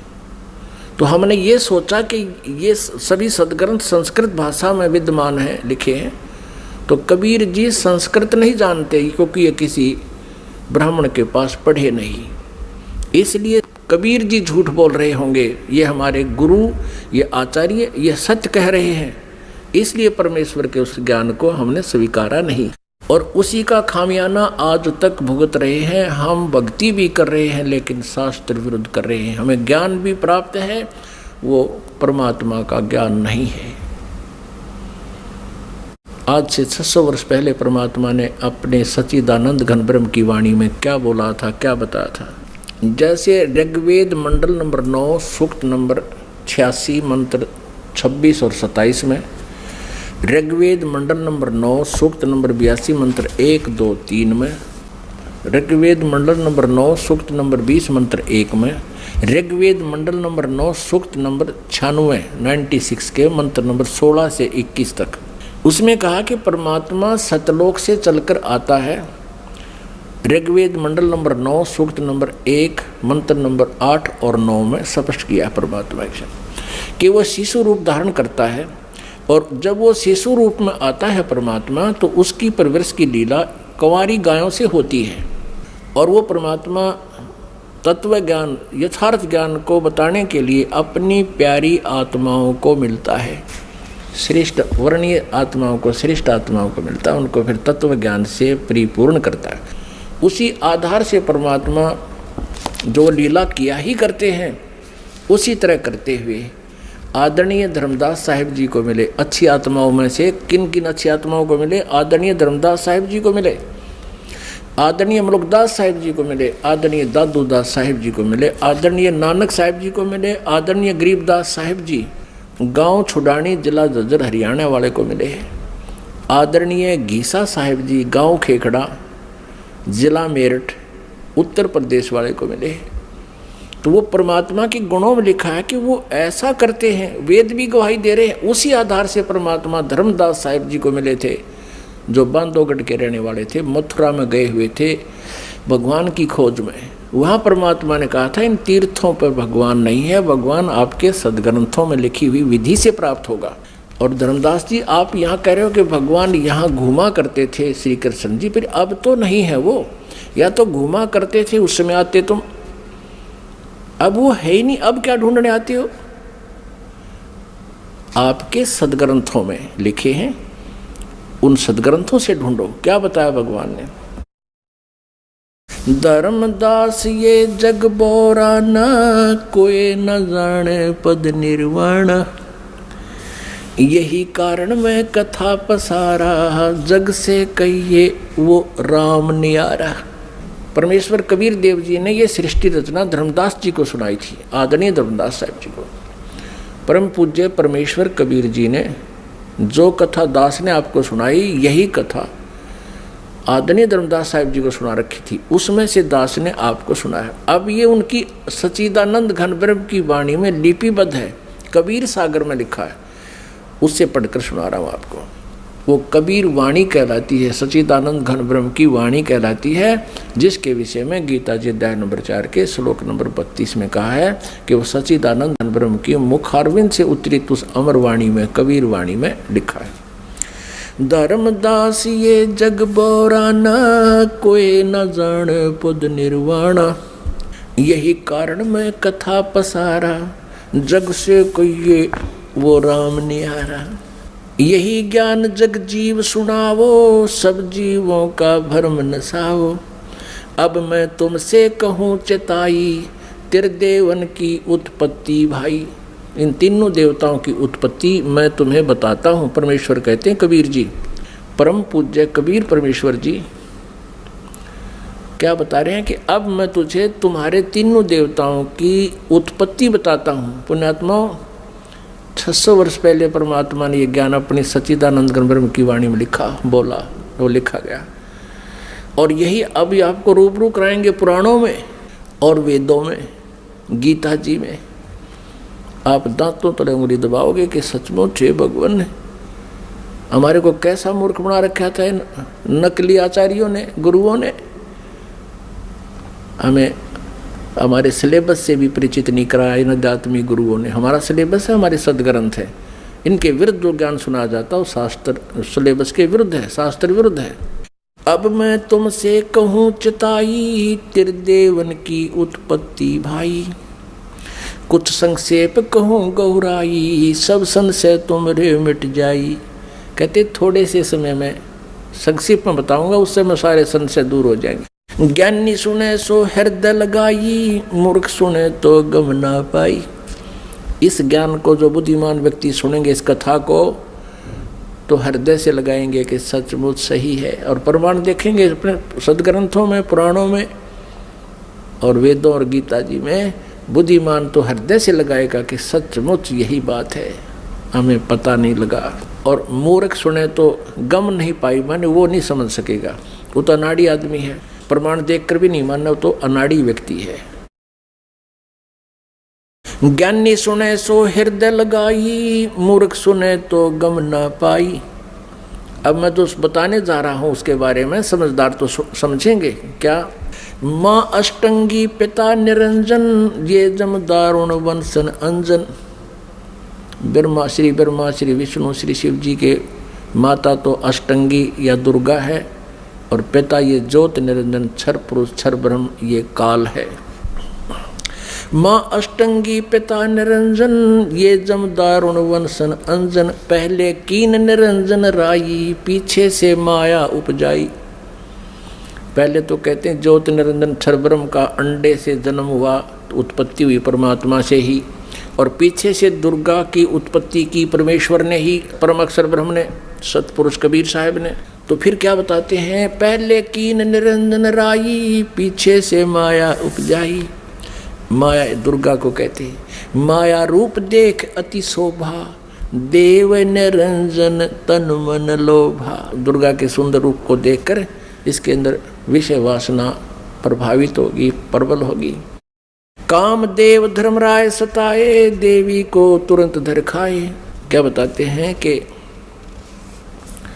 इस काल के अंदर उत्तेजना उत्पन्न होगी और दुर्गा इसके मुंह में चली गई। इसने बुरी तरह अभद्र तरीके से आलिंगनबद्ध करने के लिए हाथ फैला रखे थे और किस करने के लिए मुंह पाड़ रखा था।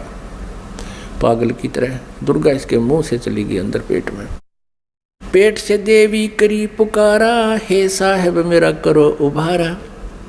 टेर सुनी तब हम ता आए, अष्टंगी का बंध छुड़वाए। परमात्मा कहते धर्मदास जी फिर मैं वहाँ गया दुर्गा के पास, जो पेट में थी उसके बाहर निकाला मैंने इसको। सतलोक में कीन्या दुराचारी, काल निरंजन दीन नकारी। माया समेत दिया भगाई, 16 शंख कोस दूरी पर आई। अष्टंगी और ये काल अब दोई, मंद कर्म से गए बिगोई। धर्मराय को हिकमत कीन्या, नख रेखा से भग कर लीना। इस काल को धर्मराय भी कहते हैं। इसने कसम खाई थी, प्रतिज्ञा की थी भगवान के सामने। परमात्मा ने कहा था तू इन आत्माओं ने दुखी करेगा। ये बोला नहीं जी, जो जिसे कर्म करेगा उसे फल दूंगा। मैं कति धर्म का राज करूंगा, इसलिए धर्मराज कहलाया। लेकिन यहाँ कहलाता धर्मराज है, करता सारा न्याय है। धर्मराज मीन न्यायाधीश है। अब ये काल वैसे तो न्यायाधीश कहलाता है और करता सारे न्याय। तो परमात्मा कहते निरंजन धन तेरा दरबार, जहाँ तनिक नहीं न्याय विचार। अब क्या बताते हैं, धर्मराय को हिकमत की ना, नख रेखा से भग कर लीना। कहते दुर्गा के प्रजनन इंद्री इसने अपनी सिद्धि शक्ति से बना ली। ज्योत निरंजन किन्ने भोग बिलासा, माया को रही तब आशा। दुर्गा प्रेग्नेंट होगी। 3 पुत्र अष्टंगी जाए, ब्रह्मा विष्णु शिव नाम धराए। ओए होए, ये परमात्मा परमेश्वर ने स्वयं आकर के ये सारा अपने द्वारा रची हुई सृष्टि का सारा ज्ञान बताया, विधान दिया 600 वर्ष पहले। और यही आज हमारे पुराणों में आपके रूबरू कराएंगे, देखना आप हैरान रह जाओगे। 3 पुत्र अष्टंगी जाए, ब्रह्मा विष्णु शिव नाम धराए। 3 पुत्रों का जन्म होया दुर्गा से, इनका ब्रह्मा विष्णु और शिव नाम धरे गए। 3 देव विस्तार चलावे, इनमें यो जग धोखा खावे। ये तीनों देवता इस काल के एक ब्रह्मांड का संचालन कर रहे हैं और इन्हीं को सर्वेश्वर मान के ये जग धोखा खा रहा है। 3 लोक अपने सुत दीन्या, सुन निरंजन बासालीन्या। 3 लोक, पृथ्वी लोक, स्वर्ग लोक और नीचे पाताल लोक, ये तीनों लोक अपने पुत्रों को देकर ये स्वयं शून्य में, शिखर में, एकांत स्थान पर गुप्त रहता है। गीता जी अध्याय नंबर 7 के श्लोक नंबर 24 और 25 में स्वयं कहता है, श्री कृष्ण में बोल रहा है ये काल प्रवेश करके, कहता है ये मूर्ख समुदाय मुझे उस अव्यक्त को व्यक्तिम आपनम मन्यते, मुझे मनुष्य शरीर में आया हुआ मानते हैं, कृष्ण मान रहे हैं, मैं आई एम नॉट कृष्ण। और ये कहता है कि मैं कभी किसी के समक्ष नहीं आता, ये मेरा अनुत्तम यानी घटिया नियम है मेरा। अब जो भगवान, अब जो पिता पुत्रों के भी सामने नहीं आता, उनसे भी छुप के रहता है, तो उसमें कोई दोष है, वो अच्छा नियम नहीं है उसका। इसलिए यह अनुत्तम घटिया अटल नियम लिखा, ये मेरा अटल नियम है, अविनाशी नियम है। और फिर कहता है कि मैं अपनी योग माया से छुपा रहता हूँ। इसे सीधे कहीं पर आकार में है, अव्यक्त है। अव्यक्त का अर्थ निराकार नहीं होता। जैसे बादल छा जाते हैं सूर्य के सामने तो वो हमें दिखाई नहीं देता, उसका कुछ रोशनी अवश्य थोड़ी बहुत महसूस सी होती है फिर भी, लेकिन वो हमें दिखाई नहीं देता। वो बादलों से पार अव्यक्त है, वहाँ पर साकार है। जब दिखाई देते ही वो बादल हटते ही वो साकार है।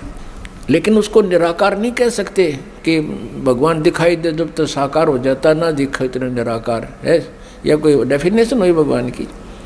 वो साकार ही है पर हमें नहीं दिखता, वो अलग बात है। उसको अव्यक्त कह सकते हैं, जो दिखाई ना देता, हम देख नहीं पा रहे उसको, वो अलग बात है।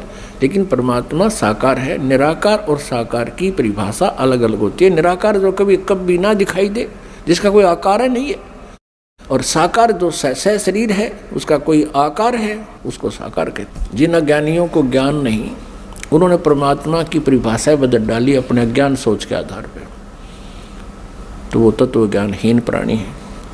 ये खुद भी कहता मैं छुपा रहता हूँ, कभी किसी के सामने नहीं आता। यही परमेश्वर की सच्चिदानंद घन ब्रह्म की वाणी बता रही है, कबीर वाणी, कि ये ज्योत निरंजन सुन ठिकाना, यानी ऊपर 21वें ब्रह्मांड के ऊपरले स्थान पर रहता है। और ब्रह्मा विष्णु शिव भेद न जाने, ब्रह्मा विष्णु महेश को भी नहीं पता वो कहाँ है, कौन है, कैसा है। तीन लोक अपने सुत दीना, सोन निरंजन बासालीना।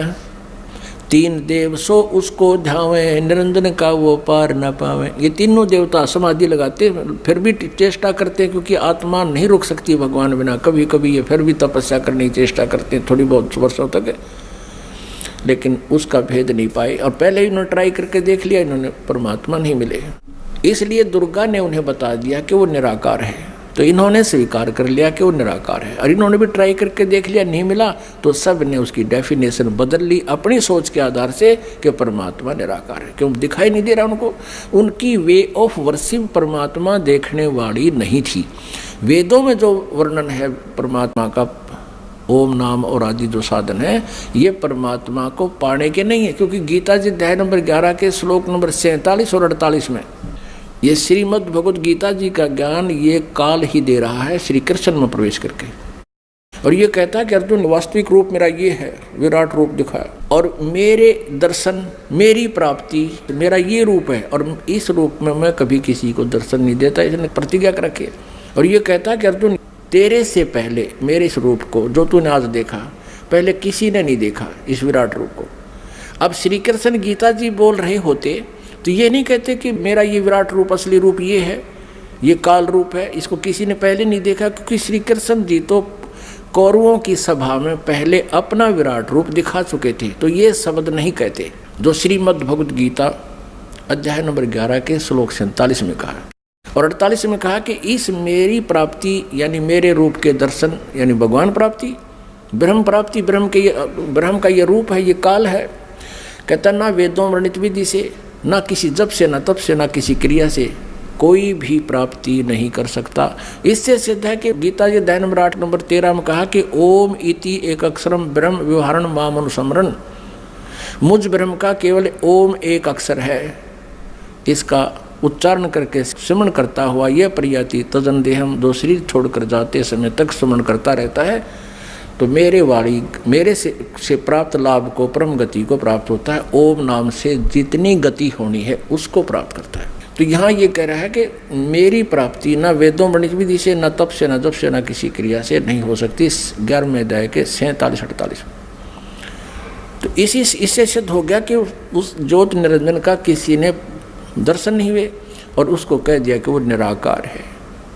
कहते खोजत खोजत था किया, अंत कहा बेचून, ढूंढते ढूंढते थक गया, कह दिया भगवान निराकार है। जबकि वो साकार है। वेद साकार बताओ, पुराण साकार बतावे, कुरान साकार बतावे और बाइबल साकार बतावे, और किसी भी धर्म के किसी भी भगत से पूछ लीजिए, सभी कहें भगवान निराकार है। अब आगे वाले समय में आपको पूरी डिटेल दिखाएंगे, प्रत्येक शास्त्र में प्रमाण देंगे। इस परमात्मा के द्वारा बताई गई सृष्टि रचना प्रमाणित करेंगे अपने ही सदग्रंथों में, तब आपका विश्वास होगा। बोलो सतगुरुदेव की।